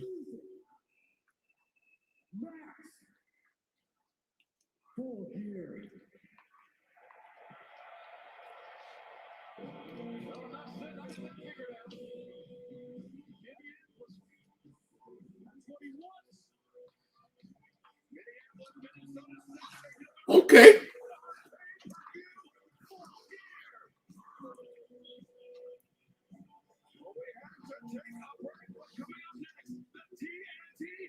Wow. Darby Allin is really over. I don't know if I'm sold on him yet, but I definitely see the appeal. I just don't like people comparing him to The Undertaker. There's only one.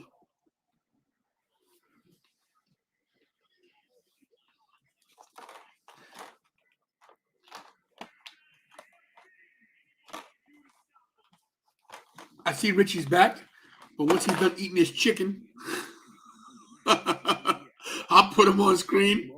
He is eating them. He's sucking them chicken bones like his life depends on it.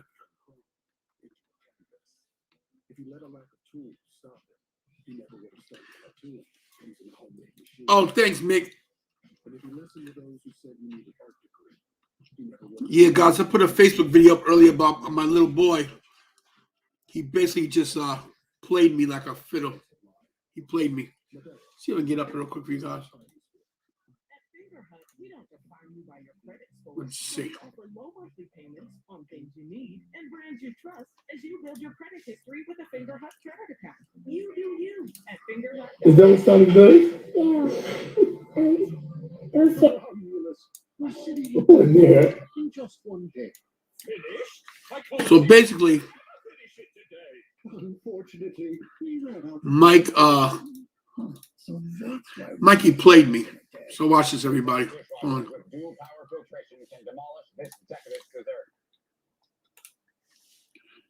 Give me a second. Here we go. what are you doing here? Is that what sounded good? Yeah. Don't say that. Yeah. No, the salt that yes eat. Don't make me sound. Don't say that. No. Oh, I can't play this. Hear the music in the background? Take that out. Sorry, everybody. Can't do it. Cannot do it. I think Richie's ready. Hey, what's going on? All right. What's up, everybody? Back. Macy aiming for full gear Darby Sting Lucha Brothers versus MGF, FTR, and either Spears or Wardlow. I'd like to see that. What's up, Sanjay? Thanks for coming back. Been on Instagram since last year. I don't want some videos you watch. Okay. What do you think about that CM Punk deal? Oh, we talked about that, right? Yeah. That was a big botch. I think Inspector Gadget did a good thing right there. That coat. Inspector Gadget, Darby Allin? Yeah. I was good. I thought that was a fan. I was like, this man with his mummy stuff on. Oh, wait. That was good. He looked like the manager back in the days. He come out with Kamala. Kimchi. Oh. Dr. Britt Baker. As shown here, November 13th, defending the world title against Ty Conde. That is if you're still the world champion at that time. Recently on the Jericho Cruise, you had a match with Abaddon that you walked out on, and now Tony Khan has booked a match coming up. She was on the cruise. On Rampage. Jericho Cruise? Against Abaddon, the 3 days. I was supposed to go. I want to go to one of those. Those seem like they're really cool, bro. Our friend Dez goes, and they're awesome. What's the girl's name with her? Not Rebel, the other one. Tay Conti? No. The girl that's with her. Not Tay Conti. Jamie Hayter? Jamie Hayter. I think she's gonna like turn. I like her. Yeah.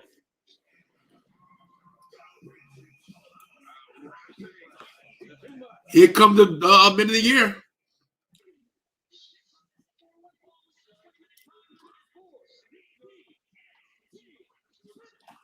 This is for the TMT Championship. Will they put Ethan Page over? No. And whatever he's doing, he got boogers in his nose. You see that?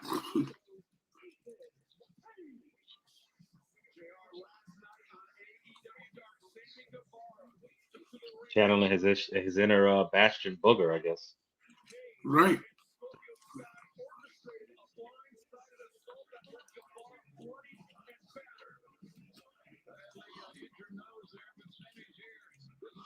You break his nose. Yeah, seen that, right? Yeah, look, his nose is broken.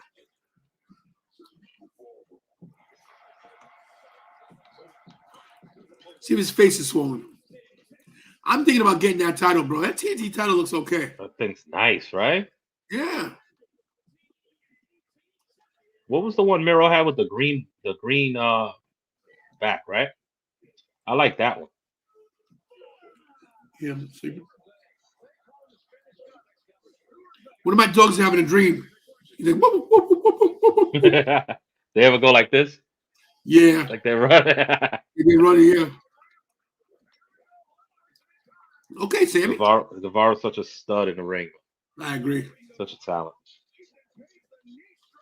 Shout out to Jasmine too, by the way. Evolve. We usually say what's up, so what's up to her? I'm shouting her out. Where is she? She coming? Oh yeah, she's here earlier. Yeah.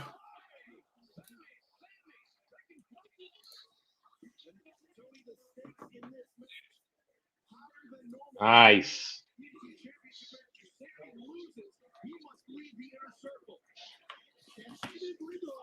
New comments. Shout out to my boy Nelson Feaster. That's my boy right there. OSP for life. What a great night. One of my longest friends, Paul Lauria, came. You're here. One of my best friends in the world, Nelson, one of my best friends. This is night. Hold up, everybody.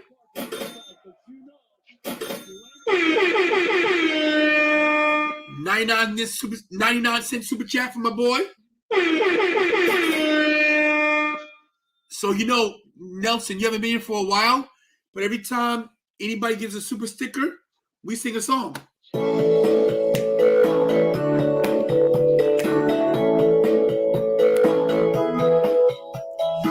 99 cents super sticker, and now here's a $2.99. Whoa. Money in my pocket that I can spend on my gas. That's right, Nelson, you're my friend.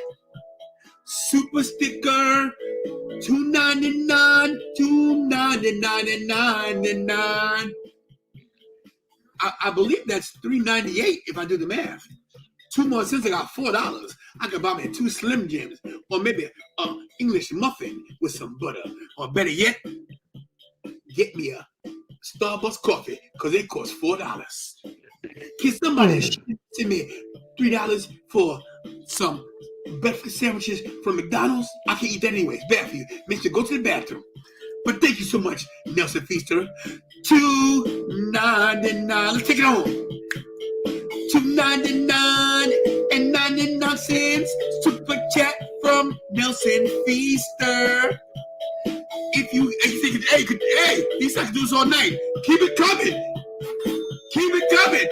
Hey. Kira, come on. She's doing homework. Kira, sing it. Hey, Kira. Yeah.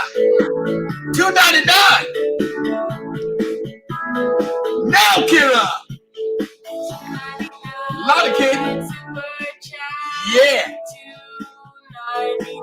Sing it, go. Hey, kid.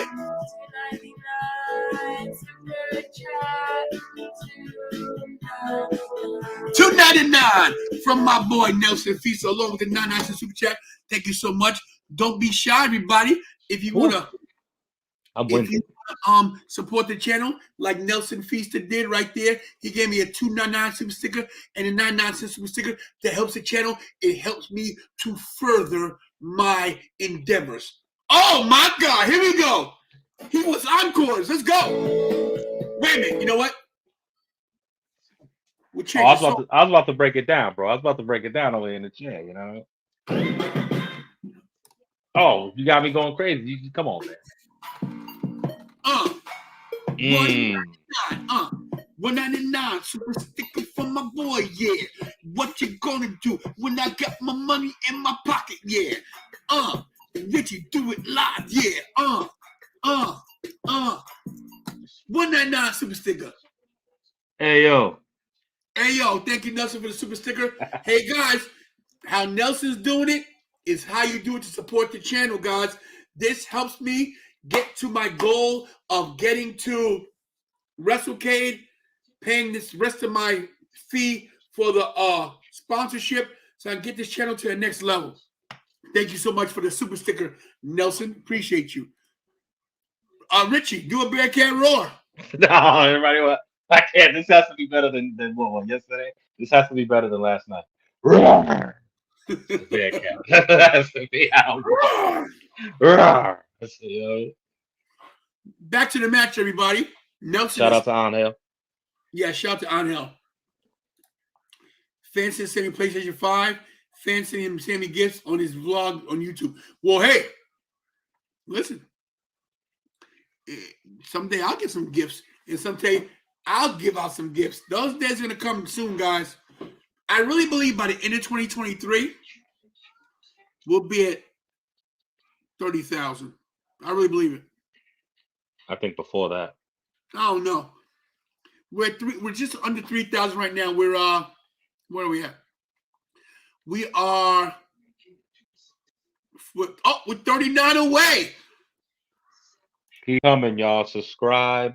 If you haven't subscribed and you're on the channel, subscribe. Hit the notification. Everything that needs to be done, every update you're gonna get is gonna come through on that notification.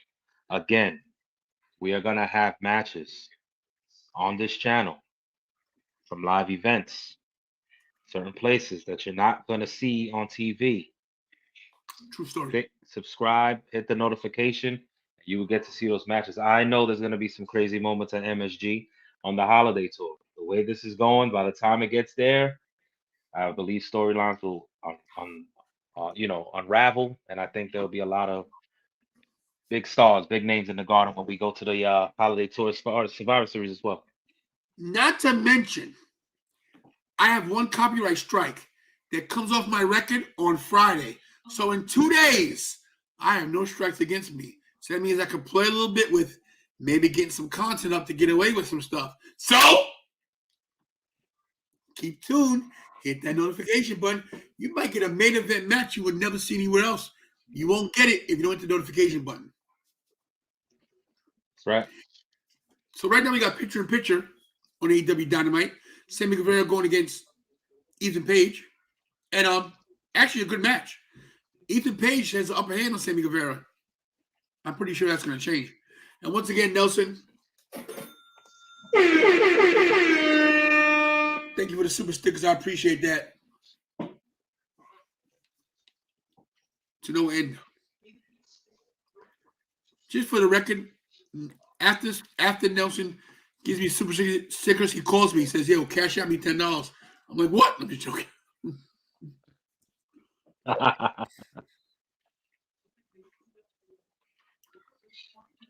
How's my audio over there? You're better than you have been. Thank God. I like having you on the show. You disappear more than David Copperfield. That was good. And then I end up on my bike in 2 minutes for Von Wagner. He's on his back biking for Von Wagner. I don't get it. I think I finally found the niche of what I had to do. I actually changed. I updated the thing today on my phone to the 15 iOS, so it made it run a little better. Oh. Clothesline. Oh. Oh. Sammy Guevara, back elbow. Sammy Guevara's a great wrestler. Yeah. That's one thing that WWE lacks are all around great wrestlers. Everybody in AEW can actually wrestle. You know? I mean, literally have a match with anybody. Oh, look at that. Oh, woo! My God. That's a finish. Get him. Pin him. This is a great match. That move alone was awesome. That should be the finish right there. See, to me, that's a finish. Oh, Spanish Fly. WWE is man, that was sick, huh? Spanish Fly is nice, man.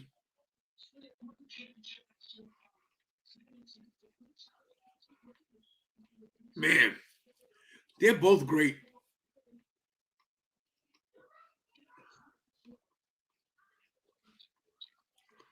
They're both. Sammy, in the words of JR. No, the word is JR. That's so bitch. They got a video of all the times they called Triple H a son of a bitch. I'm sorry, bro. I'm ahead of you, but this is a hell of a match, my brother. Oh, yeah. I know he's going to the top, so I know he's going to hit this high cross body right here. Or maybe he's going to move. We'll see. Holy shit. Holy S. Sorry. Oh, my God! What a maneuver! Cross body. It's not. This is AEW. Wow. See that? What a move. That was a picture perfect landing too. I agree. What a match. What a match is right. By God.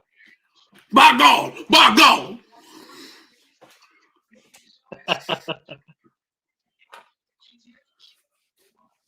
What a this is what Paul's talking about.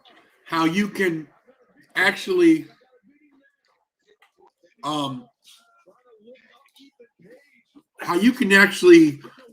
get into the match no matter who's wrestling because they're good wrestlers. That's what it's all about, wrestling. Wrestling. Oh! Wrestling. Oh! Page the beast too, man. Oh, Ethan Page is great. This kid is underrated to me. He's underrated to me. They're both awesome. This is the They got great. This is the problem with AEW. So many talented people. It's not a problem, but These two have great chemistry in the ring. It's a problem because you don't know who to push, who not to push. right.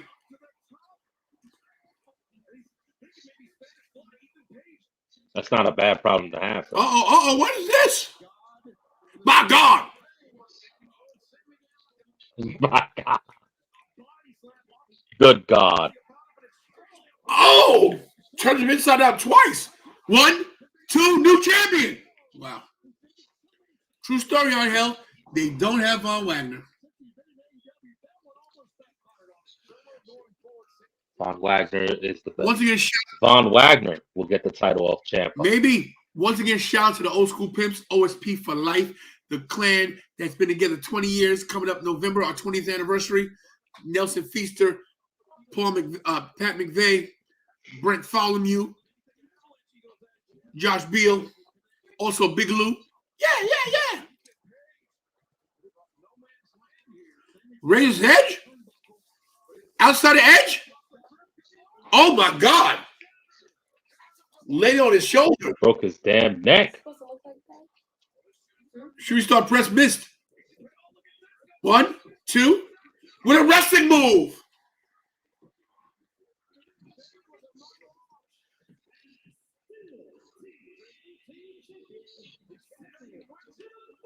Boom. Who's going to help him? Anybody?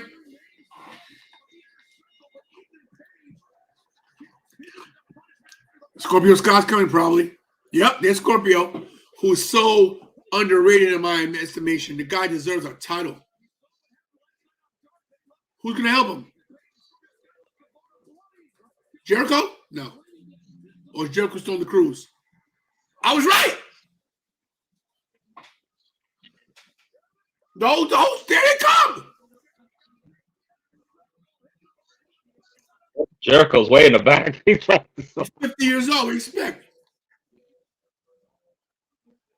He's getting a little cut up though. He's working on his body a little bit. It seems like.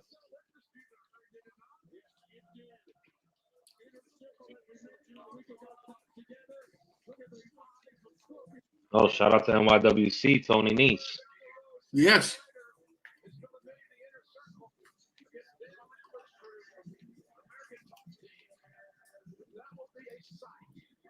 Hope we get one of those Jericho promos on the chick from the MMA. That was vicious.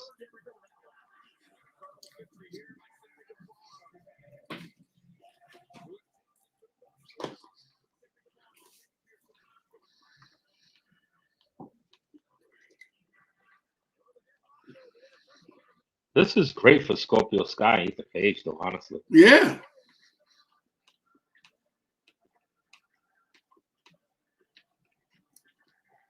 Could see them in line for a tag title. You know he's just recovering from that cruise. He got to be hungover. So that both for 5 days. He doesn't even think. Yeah, he doesn't even think he's there right now.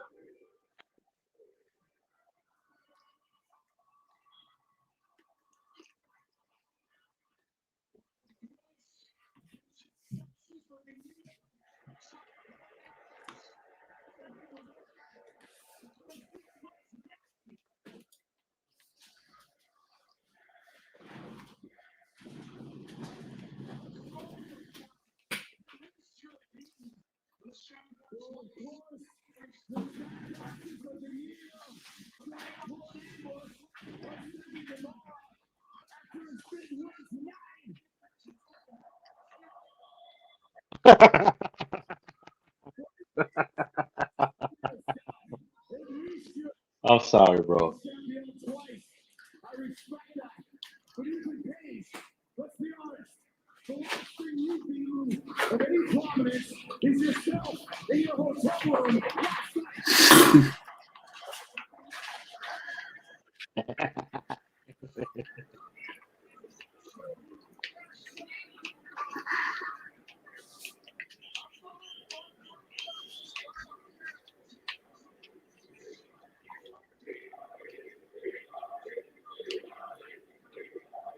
But the most important thing of all is, yes, Sammy won his match with you, Page, and that means there will be a 5-on-5 10-man tag team match at Full. That was the stipulation, huh? This is where Jake Hager turns.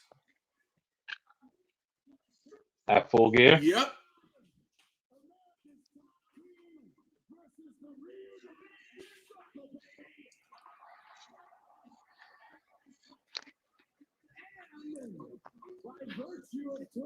They're gonna pick the girl to be in it.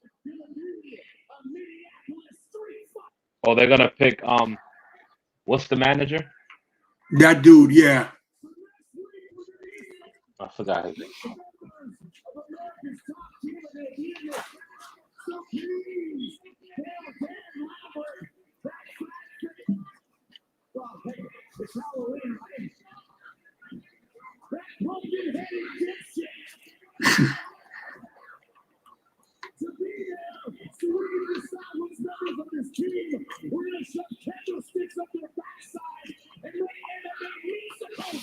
Meat sickles.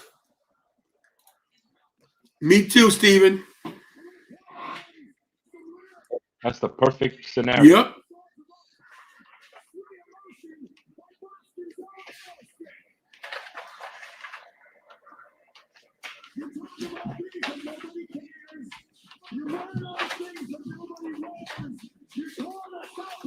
And they're not really focusing on him either. And that's the beauty of it. They're not focused on Jake Hager, and that's what this thing's gonna be. You know, those two guys are tag teams together. That's the best way to do it. TNT champion, Jericho's former world champion. What about me? What about Jake? Look at this. We have Eddie Kingston and Daniel Bryan on the same screen. Two faces. Every morning I wake up and I take a pill of Zoloft so I don't flip out and hurt somebody. I battle depression, and then that depression turns into anger, and then after that, you never know what I'm gonna do. And I'm not trying to get locked up because I'm trying to live a dream. You don't tell me about hard work until you walk a mile in my shoes. Ooh. And guess what? I'm done talking, and I'm done listening. Excuse my back. Yo, that was real. New York style right there, baby. That's the Eddie Kingston that I want to go in the ring and fight with. That's the Eddie Kingston who's got something to believe in, who's got something to fight for. And I hate to tell you, Eddie, but I've been through it too. And I don't complain about it. There's so many people in this country, in this locker room, who've been through that same crap and walked through it every single day. And still go out there and put in the work. I am not saying that you're not a hard worker. Every time you step in the ring, you work his ass off. Good promo for both these guys. Nice mic work there. Toughest professional wrestler I have ever They building this match good. Despite all of them. Moxley Bryan's gonna happen. No, I don't think so, bro. I don't think so. Not yet. This is when fall fear. I agree, Steven. That's tonight, right? It's probably the main event. No, that's Rampage. What? Yeah, that's Rampage. Moxley and Dark Order's 10. Oh, right, okay, but you know what? Dynamite. That gives us something to look forward to on Friday. That's going to be actually a good. If This is 30 minutes would be nice. With that mic work, that what they just did on those promos just sold you to watch Rampage. You're on the same page on that, bro. That's classic. They just sold that because They sold that. I'm not a big Eddie Kingston fan. I guess I should be being from New York. And if you think about it, we basically cut from the same cloth. But he said, yo, I take a Zoloft because of depression. The depression turns to anger. So I'm not trying to get locked up. That's some real talk right there. I'm not trying to get locked up. He's excuse my back. That match could go. That match could honestly go either way. That would be a funny final, though. Moxley and Eddie Kingston. Eddie wins. I think it's going to be Orange Cassidy and Bryan Daniels. God no. And I think we won't see as much hands in the pocket because I don't think Danielson's going to sell it. I think he's going to really. Come on, you're gonna do that with Bryan Danielson now? He's gonna sit there and actually sell it? I think that would be horrible. All I know is this. If Orange Cassidy wins this thing, I've lost a lot of respect for AEW. I will be upset. Just saying. I'm not saying Orange Cassidy's not a good wrestler, but he's on that. Let me give you the gimmick. Let me give you some real. Me and Kara met him at H2O Wrestling in Jersey. I said, yo, I'd love to get an interview for my channel. He said, under no circumstances. Oh no, we lost Richie. I think Richie went to answer the phone. He'll be back. Yeah, Chambers, you're right. You're right. Remember Rampage rematch. Yeah, Mick.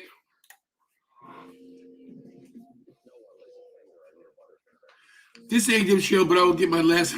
I keep joking about the Texas Tornado Von Wagner, but in 3 years, he might be. Hey, on hell. I didn't think I was going to say this, but Von Wagner definitely, with a little bit of work, changed his look a little bit, maybe cut his hair. get a little more toned, throw maybe 15 pounds of muscle on. Von Wagner, there Rich Kid is.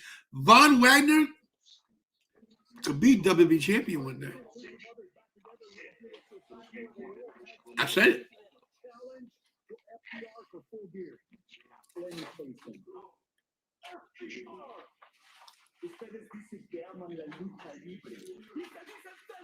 Oh, we got Rey Mysterio and Psychosis in the back.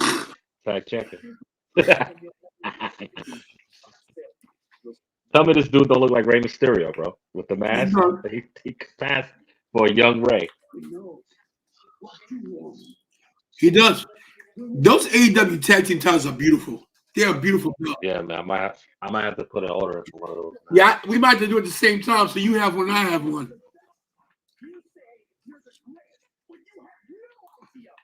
Those are nice.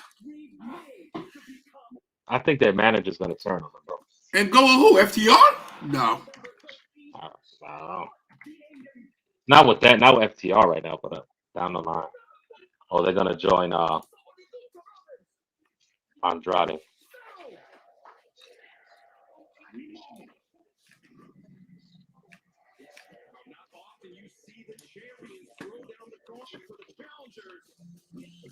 Here we go.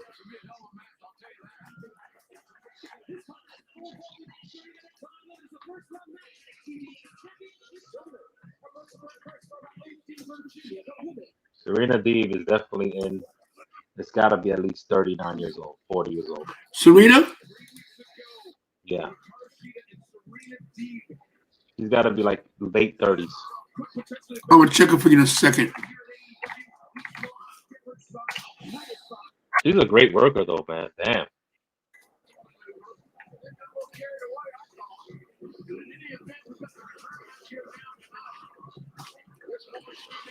Merchandise. I don't see it anywhere, Kira. Look. T-shirts, sweatshirts, head label. No, they can't buy any titles? What, the replica? Yeah. AEW? Yeah, I'm on the shop right now. I don't see any. I don't think they have them up there. What? I don't think they have.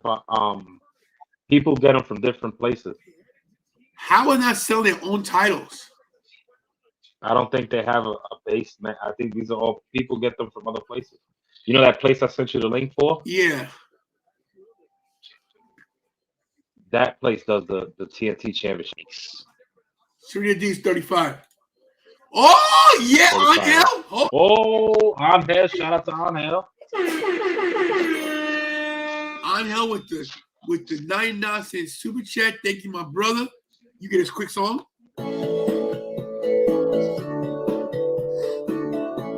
Watch this.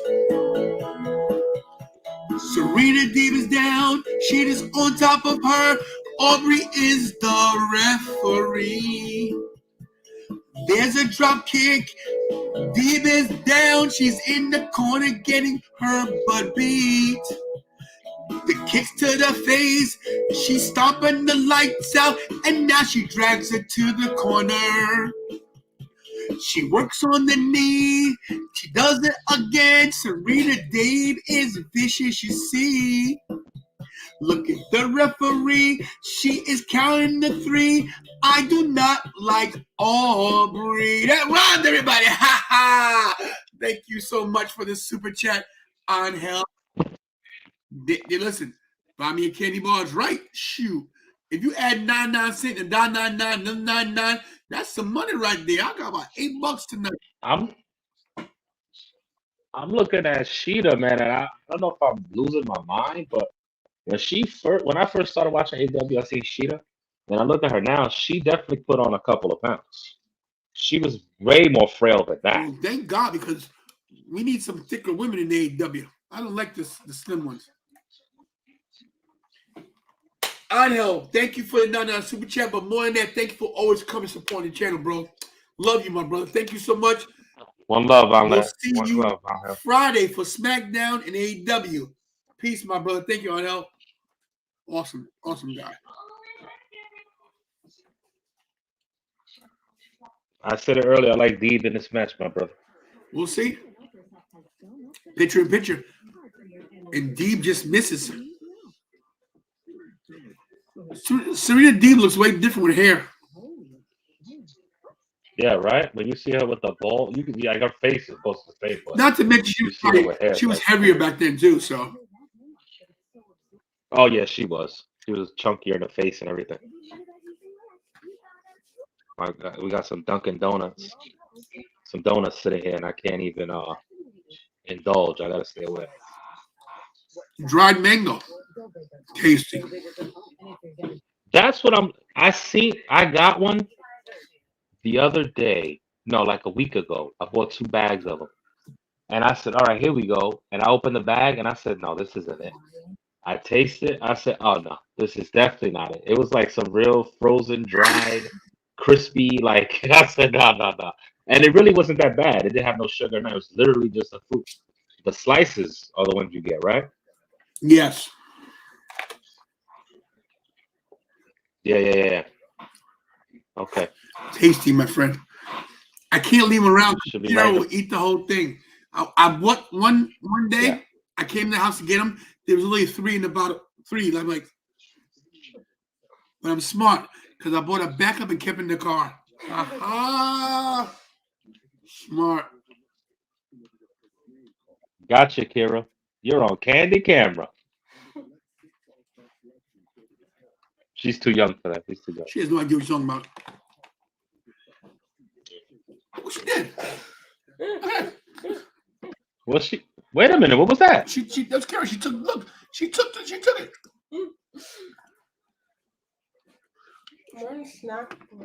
Snack break.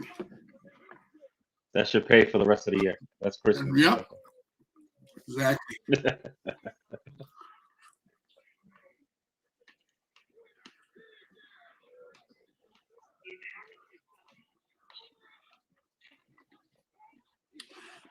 Breaking news, my second daughter is on her way to the ER right now with D3 because she needs to get her foot x-rayed.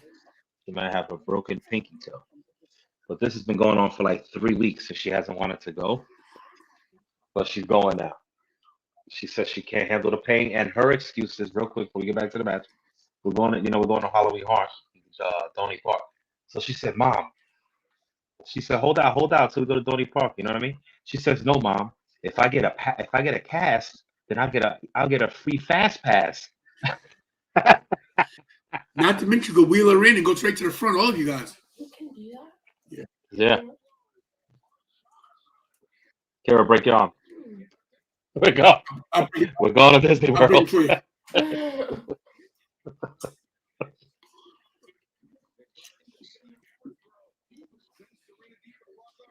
One thing about getting whipped into the corner, wrestlers are starting to get lazy with the whippings.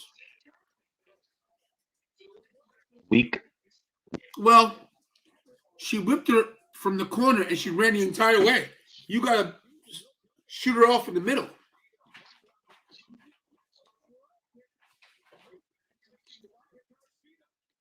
The whole concussions and stuff, that thing changed a lot of stuff too. Remember, Bret Hart always going face first to the buckle, chest first. I do that too.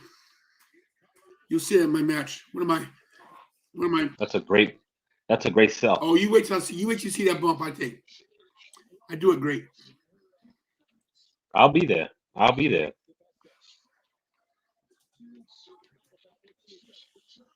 It's a triple threat match tonight, y'all. Sheeta versus Serena versus Aubrey. Oh, freaking Aubrey. She just puts the spotlight on herself. Look at her. Look at her. Why? I think that's Rampage. Look, she said, oh.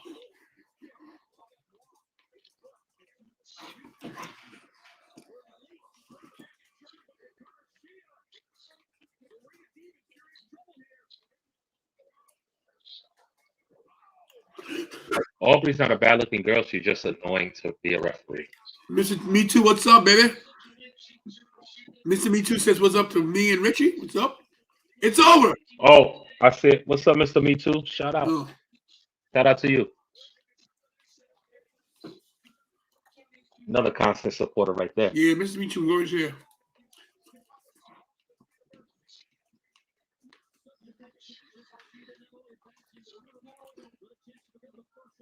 Oh, she caught her. Will she get the 50th win tonight? Will she get the 50th win? Serena. Oh, jeez. What a move.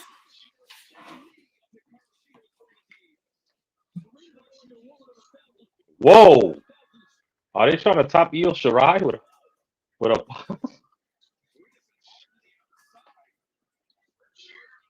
Oh, she going to the table. We love the TNT match, the TNT title match. It was good, man. Right now it's Shida and match of the night, right? Serena Well, Deeb. yep. Serena Deeb and Shida first for the tournament, TBS tournament. Sheba. Shida. The two matches so far, well, the Punk and Fish and the Yes. TNT title match were great to start off. Solid night of wrestling.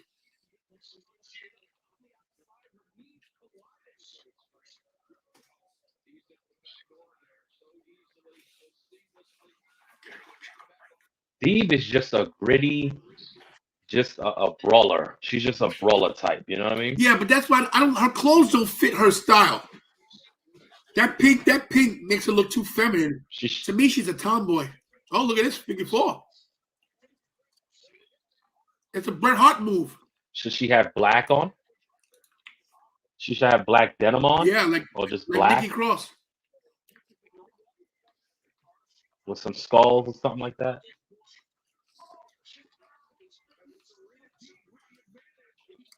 Figure four again. Oh, small package.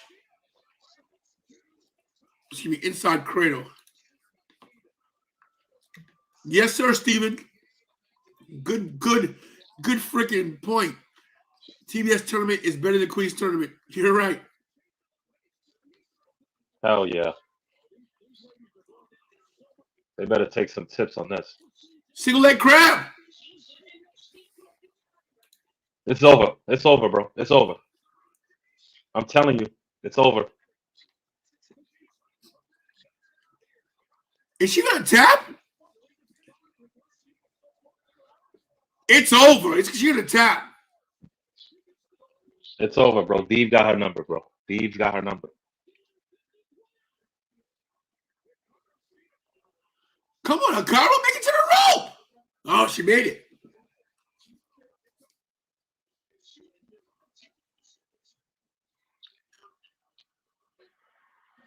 This is women's wrestling. Yes. Uh-oh.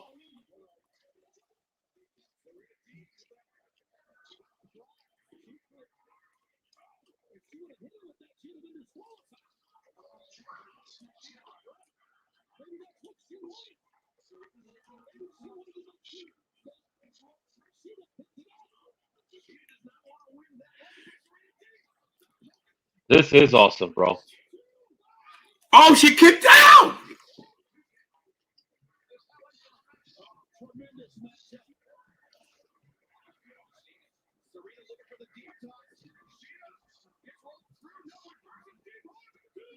She gets it.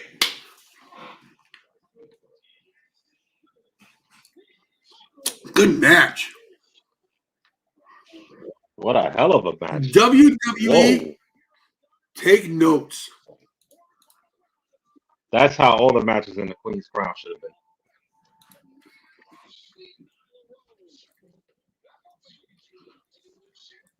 Serena's gonna hit her. Watch.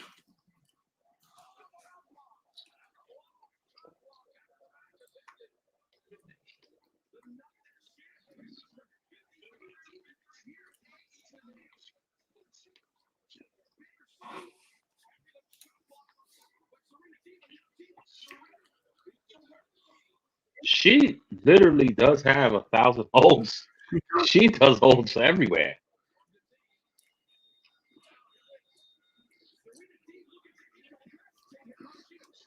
Look at Aubrey. Oh, look at that. Wow. That was Oh. She's not gonna be able to. Yeah, exactly, Steven. She can't make it to the next round. She's gonna be too injured. Yeah. It's gonna be a replacement.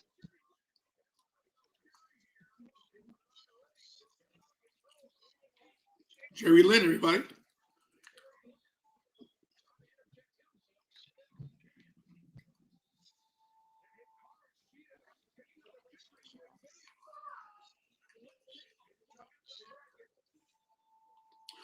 That was a damn good match. Damn, this is a good Dynamite tonight. So Sheeta versus Nyla Rose. I don't think she's gonna make it. So I think we're gonna see Nyla versus Ruby. Rose. Because Ruby's gonna beat Chris Statlander.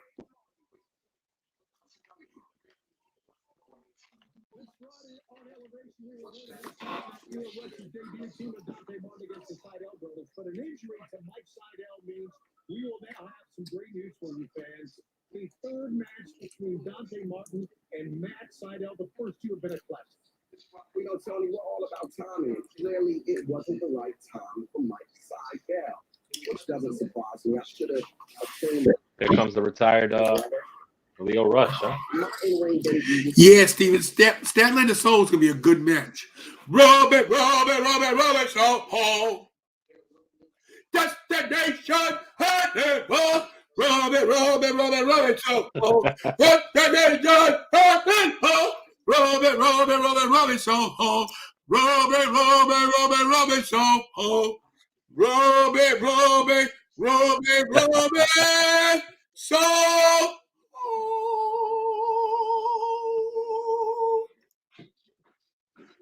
I like Ruby Soul, but to me she's a little overrated. What? Don't get mad. Definitely, Steven. Lito Rush will turn. Seidel versus Law is going to be fire. You are right. You are right. Seidel versus Punk was a great match. That's when SmackDown was doing that 2.5 hour thing. Mr. Me Too. He is not wrong. My voice. Gonna snare up in my headphone. My voice is money, bro. You know what? Let me hit it one more time. One more time for you in case you miss it.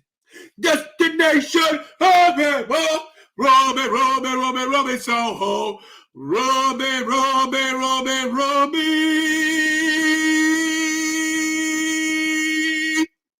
So.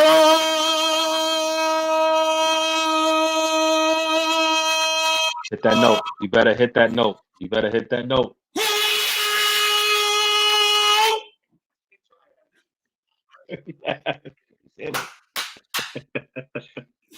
Let's go. That was nice right there. I did have a voice back in the day. I screamed so much. But I hit that one. That was for Mr. Me Too. Lilo Rush and managed Brian Cage and Jay Carlin. Oh, I'd like to see that. I like Lilo Rush, but I don't know. He's got so many personal issues that he gets to a company, he burns his bridges, you know? We'll see. Definitely one of the most talented guys ever. Look. Look. Mr. Me Too, Kerry. Say, hit that Soho with me. Listen, do what I can do. That's it.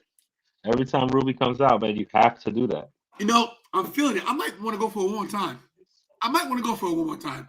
We're commercial break. So why not? Might see Sterling interfere, helping Jay win. Could be.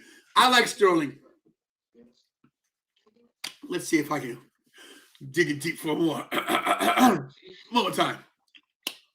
Destination November. Robbie Soho. Destination November. Robbie Soho. Ruby Soho.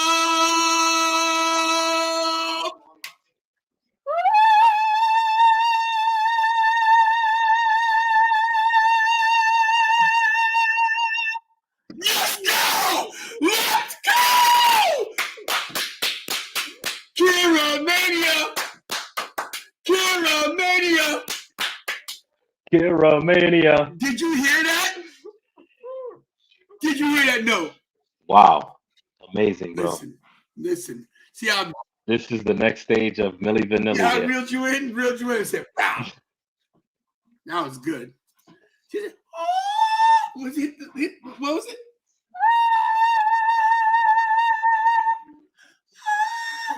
She, one more time, Kira. No. They're coming to the ring. Here we go. I got it. Hold Got on. it. Good job. Good job, Richie. There it is, Kira. They got it. The Kira Mania chants have started. Kira Mania. Kira Mania. Kira Mania. Yes. She hit that note. Oh, man. So, oh, how do you do?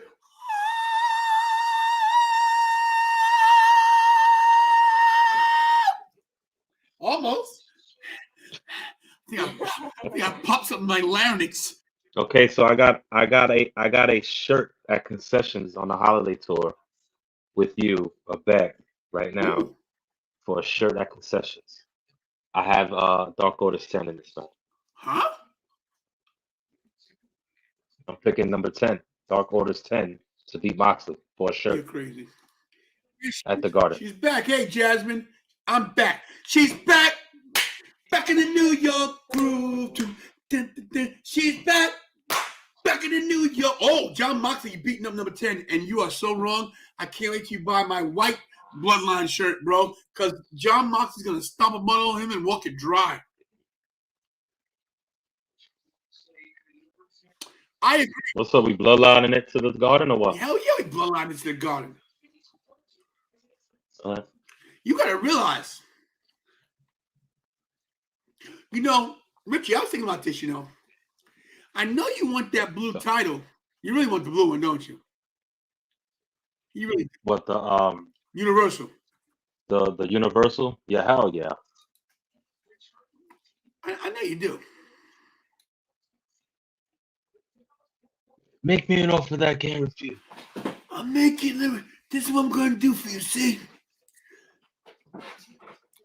In the words of the Godfather, there's a lot of things you like. There's a lot of things you don't like. I know you don't like certain things on Raw. And you don't like certain things on SmackDown. But I know you do like. I know you like the Bloodline. I know you love that red Universal title. Number 10's busted. I also know that you don't like belt swaps. But I know that you always wanted the Blue Brand title.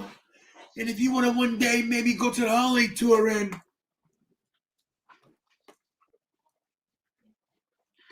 trade blue for red, maybe the belt swap you want to have, we can go there. As you guys can see, this was not displayed up there because DDT, it's over. It's all over. Give me my shirt. 1, 2. My shirt. White Bloodline. I'm down a Bloodline shirt. shirt. Bloodline shirt. Damn it. And you're up a blue title, and he's leaving. There you go, everybody. So if you want to do a belt swap live for the channel, red for blue, it's on you. I'll agree to that. He agreed. Yo, he's busted. Yo, they cut the camera away. I think he cut too deep. They cut the camera and they cut the camera and they cut the match quick. In a hurry. You're right. Let him know, Tony. That's right, man. Alan Smith, what's up, baby? Good to see you as always. Everybody says bust up. If the 10 Lives in 1 is YouTube champ, that's be a secondary belt for Richie. Oh shit. Do we gotta get Richie a YouTube? You know what? Mr. Me Too. No. Yeah. I'm glad you said that. I got something. in the works for you, Richie. Mr. B2, once again. Good job right there. Good job. Best tag team of all. Oh, your favorite AEW wrestler is about to come out. Just letting you know. We feeling too good ourselves. Top guys. Top guys out.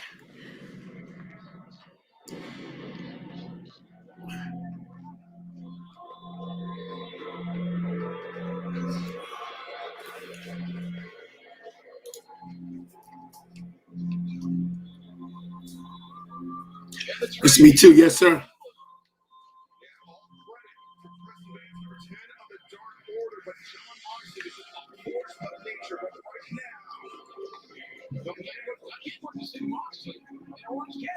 Who is this? Oh God. You know who it is, man. Is he coming out as heel?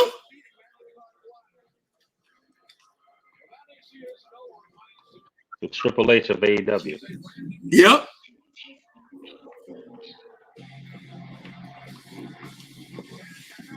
He gets the best pyro. He needs to.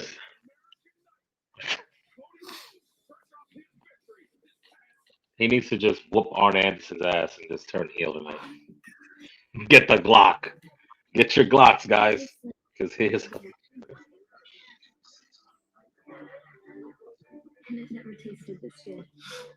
Read the comment.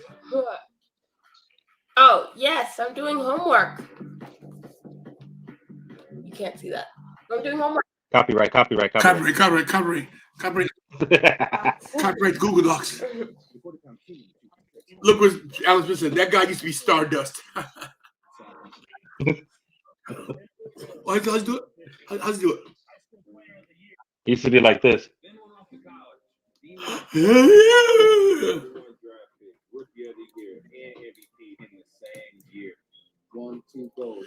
If you guys just got here or you got here late, you missed a great Ruby Soho song. You missed it. And then I hit a great note, but then Kira shut down the house, brought the house down. Literally, glass was breaking in my kitchen when she hit this note. Maybe when we close the show, she'll sing us out. I agree. Arn and Tully back together.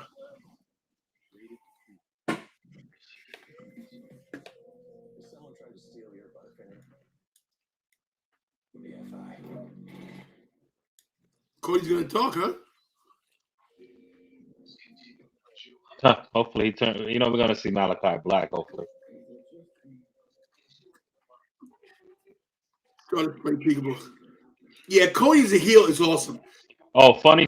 Oh, we lost Rich. Funny stuff. What happened? We lost you. What the hell happened to my camera? Do you hear me? I hear you. Oh my God. We lost Richie. What is this? How is this possible? I'm fine, perfectly fine. Oh yes, my Undertaker will bury. Evolve has something to do with this. I see what you're doing, Evolve. Okay. Jasmine has something to do with this. All right. He's in North Kakalaki, messing with the audio and the video feed. Well, I'll just be here. Maybe Malachi Black is behind me or something. I don't know what's going on.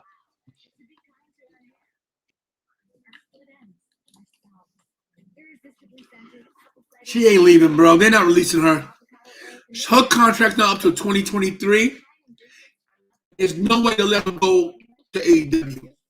No way. They'll keep her there miserable and pay her.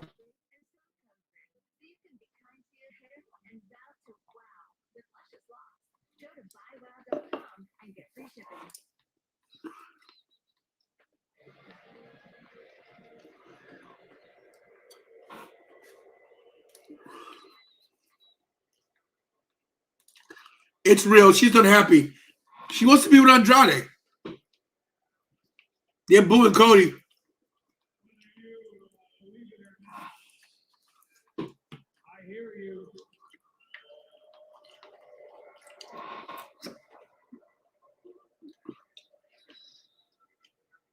I hear online. I hear old wrestling managers shouting at clouds on social media, and I heard you this Saturday. one of the best wrestlers in the world, Malachi Black. I hooked under one arm. I hooked under the other arm. Ultimately, I would hit a Tiger Driver 98, as Excalibur pointed out so beautifully. But for a brief moment, for a glimmer, I thought about hitting a very different move. And what would happen? What would happen when I hit that move? Would I have popped up? Would I have sneered? Would I have abused my executive vice president role? Would I have broken the covenant between you and I, challenged for the world title, and won the world championship? Do you want to know why I didn't? Because respectfully, that's too easy. No, not the matches. The matches would be hard, but that is the easy way out. I feel like as a fan, you have your right. Not yet. You want. You can cheer. You can boo. But if you're going to boo the narrative, boo the true narrative. Nobody has any problem acknowledging the man who signs the checks, but please don't forget the man who built this band. Oh, shit. Excuse my language. And please do me a favor. Like I said, that's the easy way. It's not in my nature. Do yourself a favor. I put myself in your shoes. Put yourself in mine for one night here, all right? A little bit. Put yourself in mine. Just gave his shoes out. Think about it. I grew up in front of you. I debuted at 20 years old. No knee pads, no muscles. I've got a wife that's too hot for me. I've got a brother that, if you honestly think about it, bell to bell, he's a Hall of Fame player. Dustin Rhodes is likely better than I am. Wow. So he's not turning right now? Put his... I have a daughter that I barely deserve, and I have a father that, if I lived to be 300 years old, I would not be able to leave behind the cultural legacy that he did. So the easy way out. Whoa, he's cutting his promo. The easy way out is not the way. I will not turn. Oh.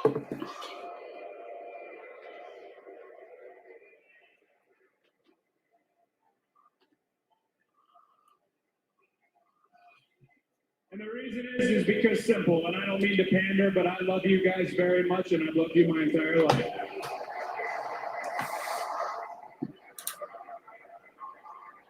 So if anybody thought that maybe I got a little Hollywood, that I got away from where my eyes should be, allow me to apologize. I apologize to each and every one of you. I apologize to everyone in the Nightmare family. Brooke Havoc, Dylan, Sean Dean, Lee Johnson, Brock Anderson, my own brother, and Sir.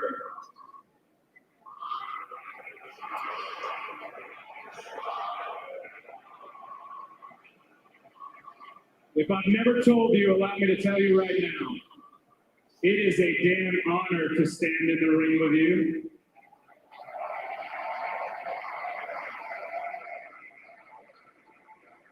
I apologize. You were right.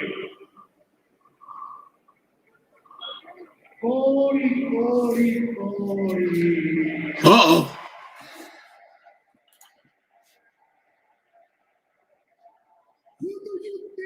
Oh, Andrade. And I'm here. I'm here. El ídolo. Idolo. Ídolo. Check it up on my daughter at the ER, making sure she's good with her foot. Is it broken? I don't know. D3 says she's talking to the nurse now, so I thought I would call her at after we're done. She's texting me anyway, so I'm getting the notifications.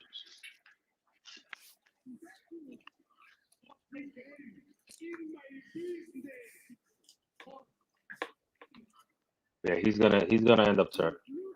I don't think so.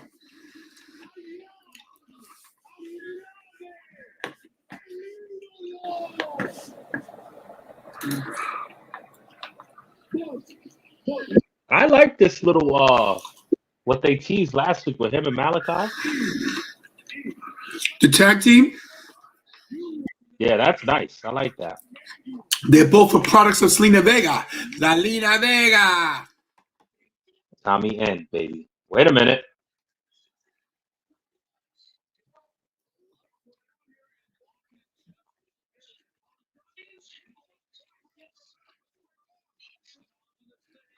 The Undertaker.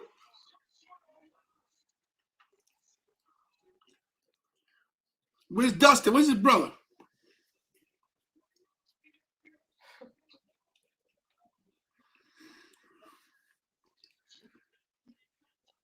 Is that? Anybody coming to help? It's all right, Jasmine. I understand. I'm sorry for whatever I did. I apologize. Pac? The bastard pack, Oh, baby. wow. I see it. I see a tag. That's in the tag team match, though. It is. Wow, that was a swift kick. It was a swift kick. Me too, Mr. Me Too.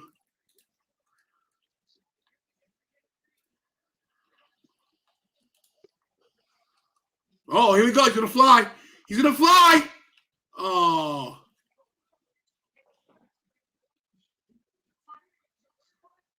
Oh! EOD.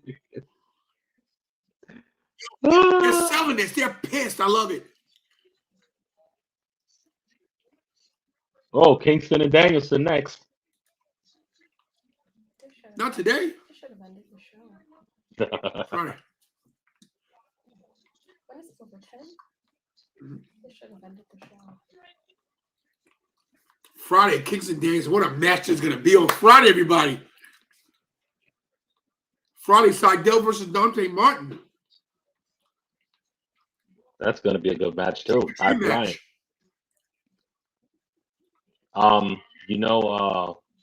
I think SmackDown is 2.5 hours ago. Uh-oh.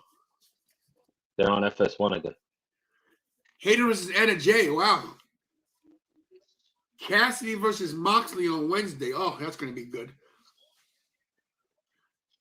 Up next, Dark Order versus the Elite. You know what? Dark Order might win. You're right. That was Paul Lauria saying that about Dark Order needing a win. We'll see. Will we get Wyndham Rotunda tonight? Yo, I think Lilo Rush is great. I think his wrestling ability is awesome, but he's just, to me, not a nice human being. Oh, he's like that, huh? I ain't not gonna lie to you. I never met him. He just comes off as an arrogant prick to me. I could be wrong. Might have the Napoleon. He probably got the Napoleon complex. Yo, look at these tacos, Jasmine. Oh. Look at these. That's why she wasn't on. Oh, what kind of tacos are those? What's that, Jasmine? What kind of tacos are those, Jasmine? Please send a description of the tacos on the bottom of the screen, please. Maybe Mr. Me Too. Oh, guys, you gotta watch this. Watch this.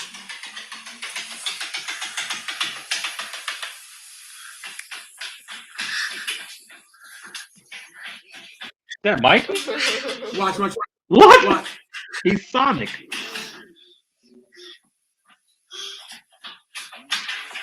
He's tired. He was Sonic. He almost flew out that. He was flying, man. You just got him the hoodie, right? He just got that hoodie. Yeah, he got a I just got him. I got him. It's like a jacket. It's a jacket. Yeah. He loves it, man. He loves it. Sonic, huh? Sonic's his boy. He loves him.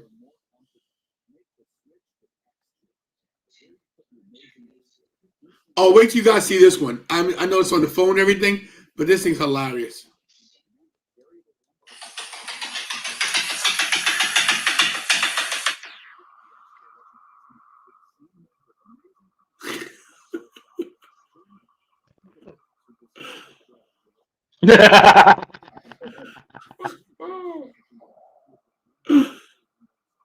You gotta love the iPhone, man.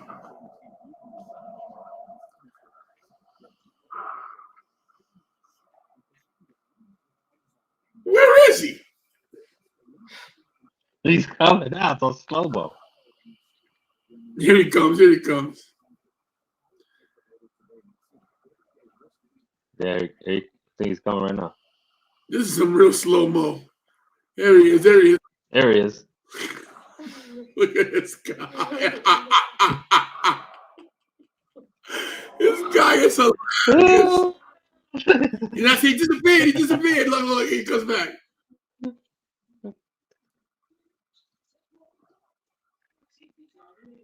There he comes. Yeah. Bro, he is moving. Like, yo, it was hilarious.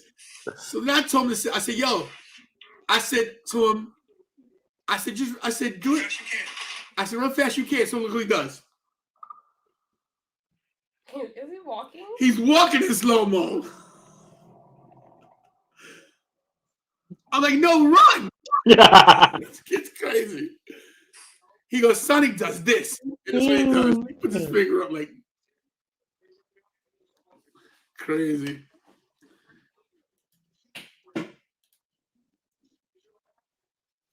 You ain't impressing nobody. Sonic, gotta go fast. So cute. Yeah. What is this? Be quiet.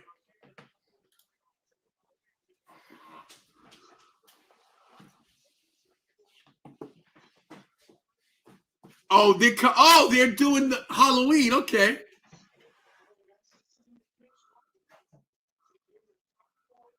Look at your man that got the God of War, huh? Like Ciampa.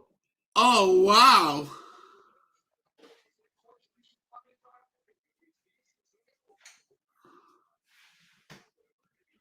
This is pretty cool, huh? Yeah.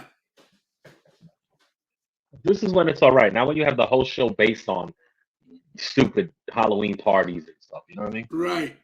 Yo, look at that sign. WWE, we won't win them as the slash to the W.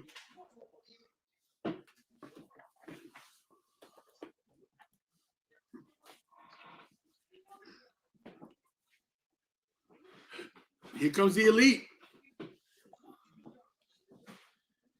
This show has been better than Raw and Halloween Havoc. Halloween Havoc wasn't consistent. You know what I mean? Oh my God, the freaking Ghostbusters. The Ghostbusters. Yeah. That's genius.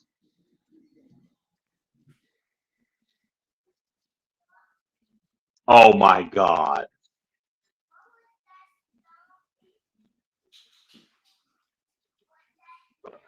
This is so stupid. Wow.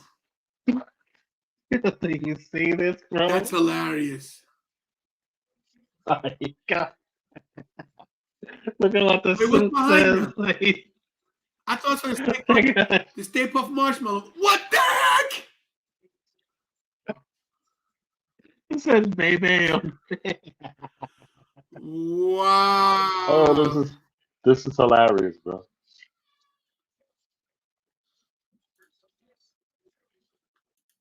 We gotta get an Adam Cole, baby. This is how you do comedy right here. Yeah, bro, not overkill. Bro. Right. Yes, guys, this is how you do it. Oh my God, this is classic.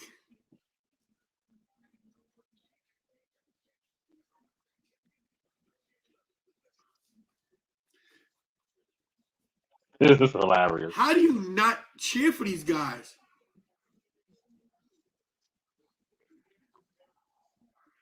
The baby. They haven't. The baby. Adam Cole, baby. Look at Adam Cole's face. Like he's having such a good time. Yeah, imagine right now he would have had his hair cut and he would have been Bearcat's manager. Oh, my God. Right.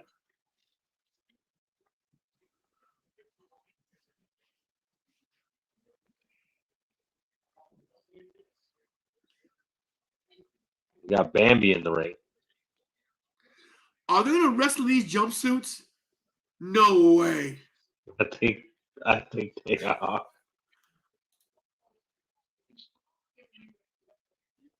Cows can be slimy. This is a shot at. Oh, we have it. WWE. Yeah, Halloween Havoc. Yeah. This. Of course, this is way better than Halloween Havoc.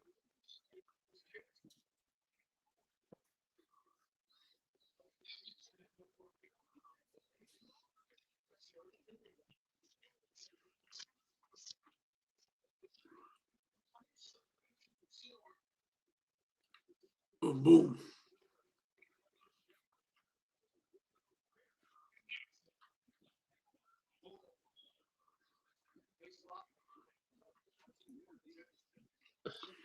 Will they pull an upset and beat these guys? You know, you don't see a lot of backdrops anymore.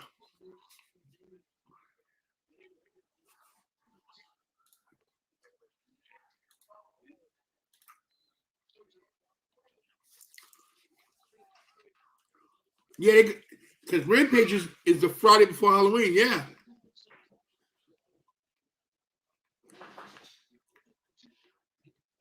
He's got the damn thing on. He's got the damn the jetpack, the thing on. The ectoplasma thing.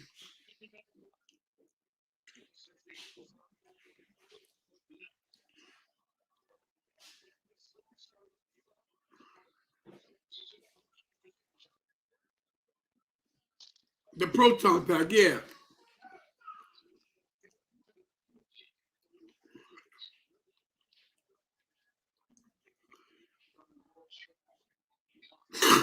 I'm cold, bad. He splashed him. Baby got in on the ice. This is awesome. This is how you have fun in the business. Oh my God.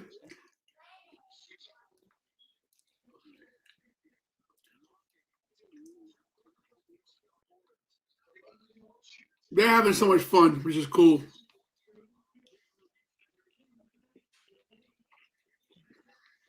When is Bully Ray taking that mask off? Bully Ray. Look at it.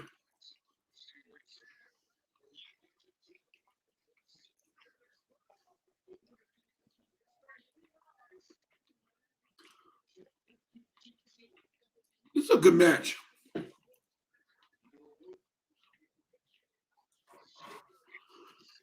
Good fun match to end the show with. Look at this slow dude. What an idiot. Colt Cabana.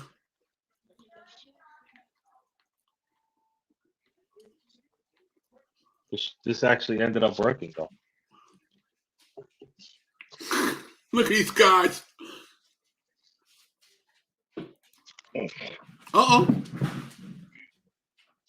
Mike! Oh, hold on, Tom. I got a call. All right.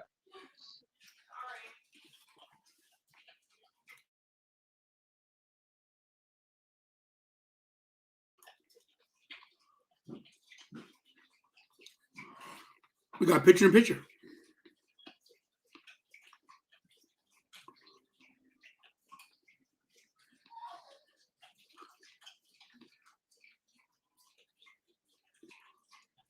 What is this show Cody Rhodes is on now?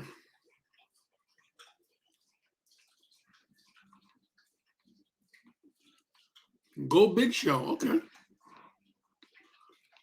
And now the wrestling actually begins.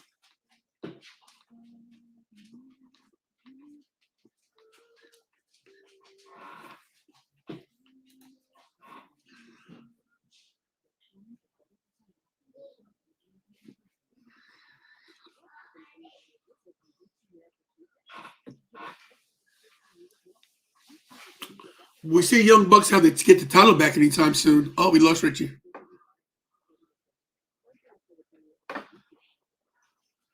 This Dynamite was not an over-the-top show, but every match was solid. Every match was solid.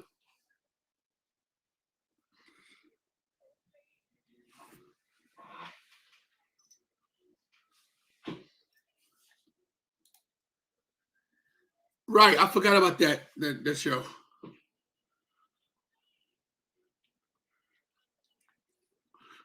I still can't believe these guys came out in the Ghostbusters outfits.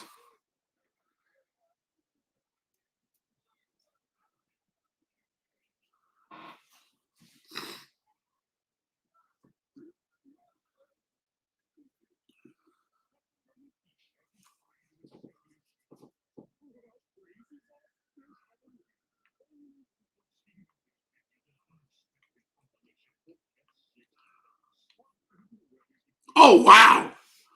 What a quadruple team right there.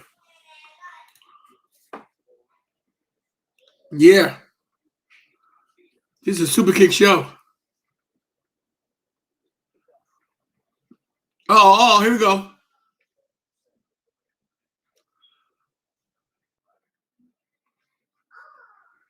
Look at these idiots.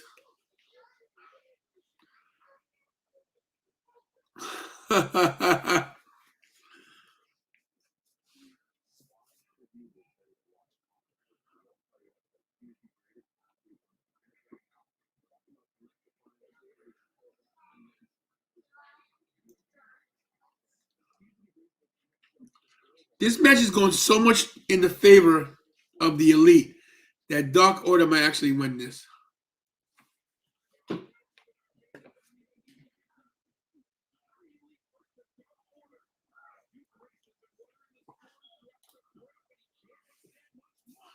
Yeah, I heard, Steven.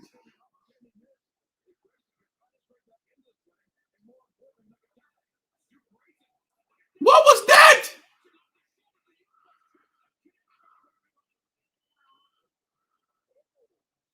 Oh, wow. What a move.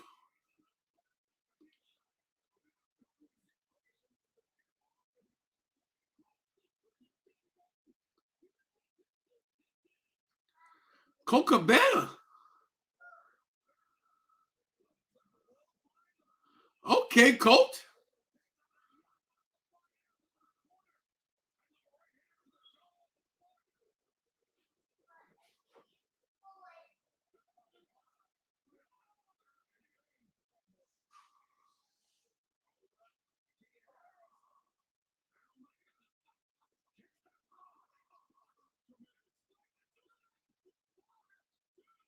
Oh, wow. That was a nice pin right there. That was good.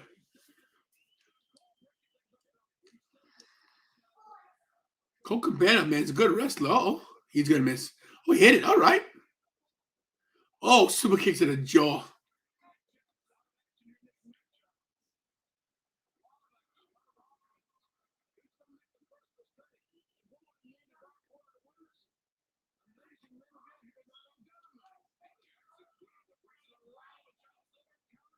John Silver.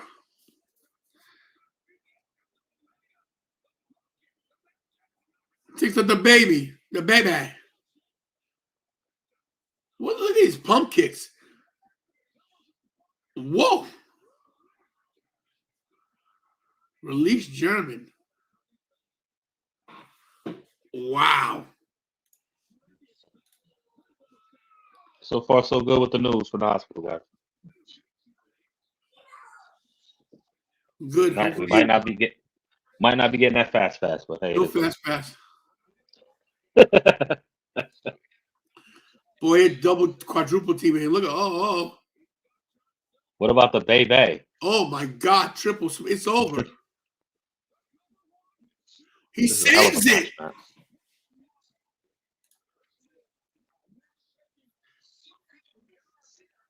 Rich, you got a comment. Oh, Mr. Me Too, what's up, man? You saying thanks. You saying about your daughter. Thanks. Good to hear. Oh, thank you. Yo, this Silver guy is good. Paul's right. Yeah. All of his knowledge. Revs down.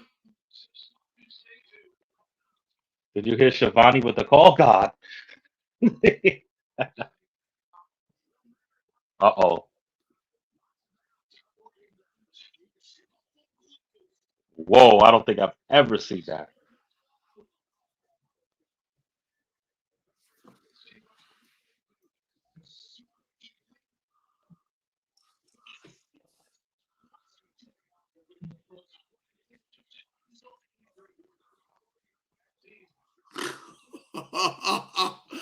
Triple team low blow.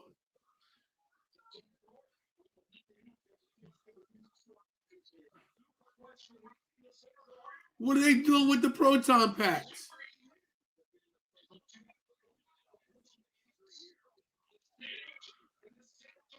What the hell are they doing?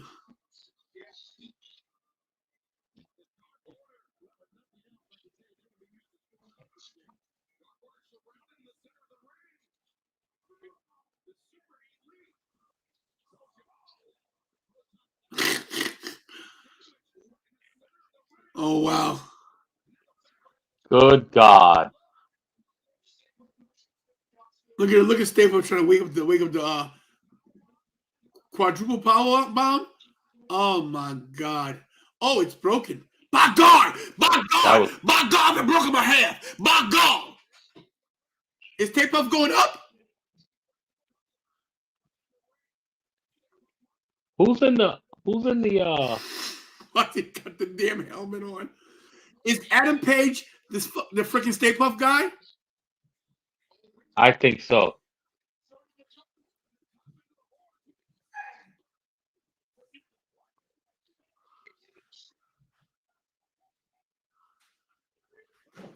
He's trying to tell him take it off. His mouth's taped. I think Stay Puff is Adam Page. Adam Page, right?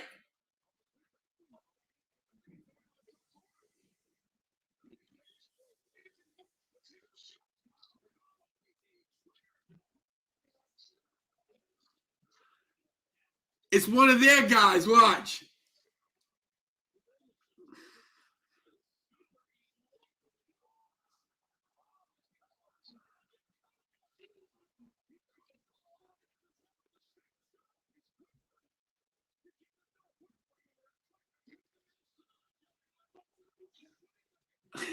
Stay Puff.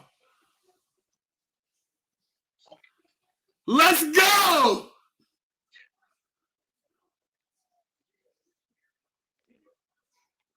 this looks funny as hell with him in that clothesline. This is great. Oh my God!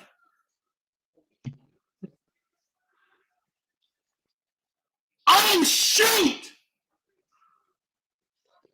Yeah, it's great. Wake up, ref!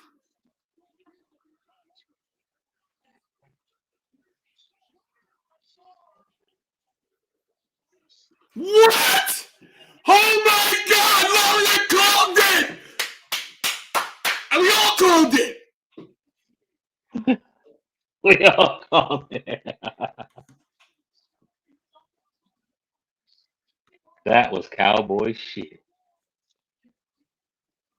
By God, by God. Thank you, Lauria.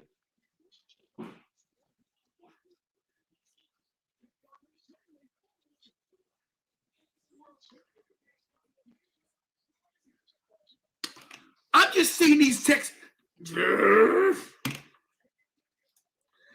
That match was entertaining. It was good, man. It was funny. That's how you book a gimmick match. That's how you book a gimmick match. Exactly.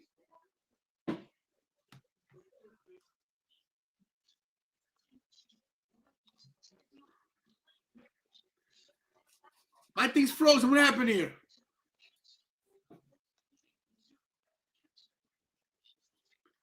Wow, Lauria, where's Lauria's thing? Coming up next, guys. 10 o'clock news review. No way. That was a great Man, show. Whoa. I can't wait to hear the ratings because I got a nice As soon as they started unraveling, Stay Puff, Adam Page. But they did it smart because at the beginning you wouldn't even think it was not obvious. What a great show to be. I know my man Tito had a great time. Oh, Tito's out there. And Paul says, and John Silver got the pin. John Silver trained NYWC. Wow. And that's why And that's why we gotta have Paul Lauria on much more often. Everybody listen. This was a great night of wrestling. We had a good time just talking.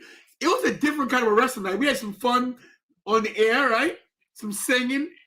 Yeah. Paul, I loved it. My connection was the good. connection was good. Paul came in, had a nice little 1 hour break. The first hour was just great wrestling knowledge. You know what I mean? Yeah. I just saw that Dr. Executive Producer text me. My mouth was open tonight. Sorry. I mean, it is what it is. But I'm glad you guys all came by tonight. Let's check the ratings for our stuff tonight because I got ratings too.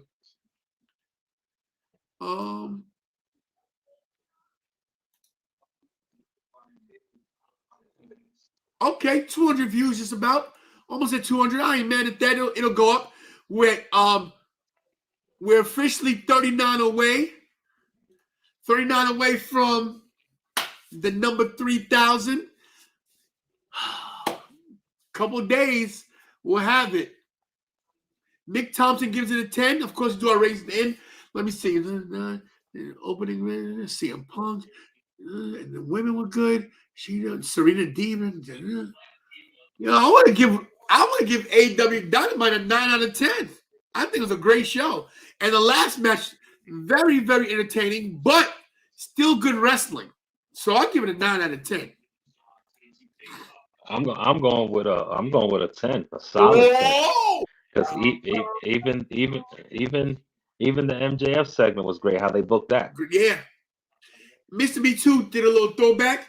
In the words of Jimmy JJ Walker from Good Times, Dynamite! He gives it a 9 out of 10. Great show, even better stream. I love when you guys tell me that. It blows my head up real big. We had some great, listen, Paul Lauria was great tonight. Richie, you were on point tonight. Some great fantasy booking. We have to do a fantasy booking show with just you and Paul talking about some fantasy booking. You're a good fantasy booker. Let's see, Kara with the high note tonight. Oh, I mean, come on. She hit that. Dynamite was way better than NXT. I agree, Steven Chambers. I got you, Mick Thompson. I remember that. I hit the note with the NXT.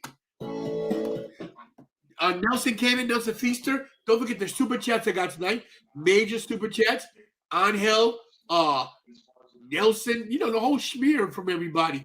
That's just awesome. Where are they? I'm scrolling up to get them. I can't get them all. But anyway, I can't scroll to get the rest. But super chats tonight. We had super kick party. We had super singing. We had super Laurie. We had super Richie. Everybody tonight was on point. Great comments from everybody on the show. Almost at 200. Guys, we're 39 away from 3K. Tomorrow night, Thursday, we're off. No show. I get to go to bed early. Thursdays at night, I come straight home and just go to bed. Unless we get some breaking news. Ring of Honor, they're coming to a close end of the year. All wrestlers released. Yes, Jasmine, then 1 million. You're right. Let's get to 3K, then 1 million. You're right, Jasmine. That's right. It was a pleasure. For Mikey, great content from Mikey tonight. The dogs were on camera. For the producer, Kira, good job, Kira. Shout out to Kira's chair. That's right, Kira's chair. To everybody who watched tonight, thanks for tuning in. No show tomorrow. Check that. Hit that notification on Friday. SmackDown / AEW Rampage. We got we got Eddie Kingston going against Bryan Danielson.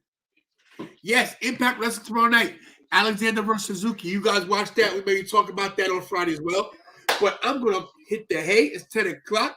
11, 12, 1, 2. I get 6 hours. We'll go to bed right now. It was a pleasure, an honor. For Paul Lauria. Love you, brother. Shout out to Paul. To my co-host, Ravishing Richie, the Redeemer CO with the Bearcat Roar. I am your host, the one, the only, your YouTube champion, the tantalizing one. Thank you for joining. Thank you for commenting. Thank you for the money. Thank you for everything. God bless you all. Pray to God above. Tell him you love him. Try to do your best to be a good person. Hug your family members. Tell them you love them. Stay blessed, like Richie said. Like Richie said. But most of all, do like Mikey says. Do. Don't say. So bye. Do what I do best, and that's Build it up, baby. Build it up. Let's go. Big one. Let's go. Great night. Let's go. Wait a minute. Cut the music. We're going like this. Do what I do best. Oh, wait. Kira said, yeah, good, Jasmine. WrestleCade. Don't forget about WrestleCade, everybody. WrestleCade is that event I'm going to. Share. Oh, here we go. Share screen. Where is it? Oh, here we go right there. WrestleCade. I'm going November 26th, 27th, 28th. Don't forget to donate to get me there. Help me out. Appreciate it. We'll give some more info on that tomorrow. WrestleCade. Thank you, Jasmine. And now we'll do it. Since we had the singing theme tonight, I'm going like this. So do what I do best, and let's stay.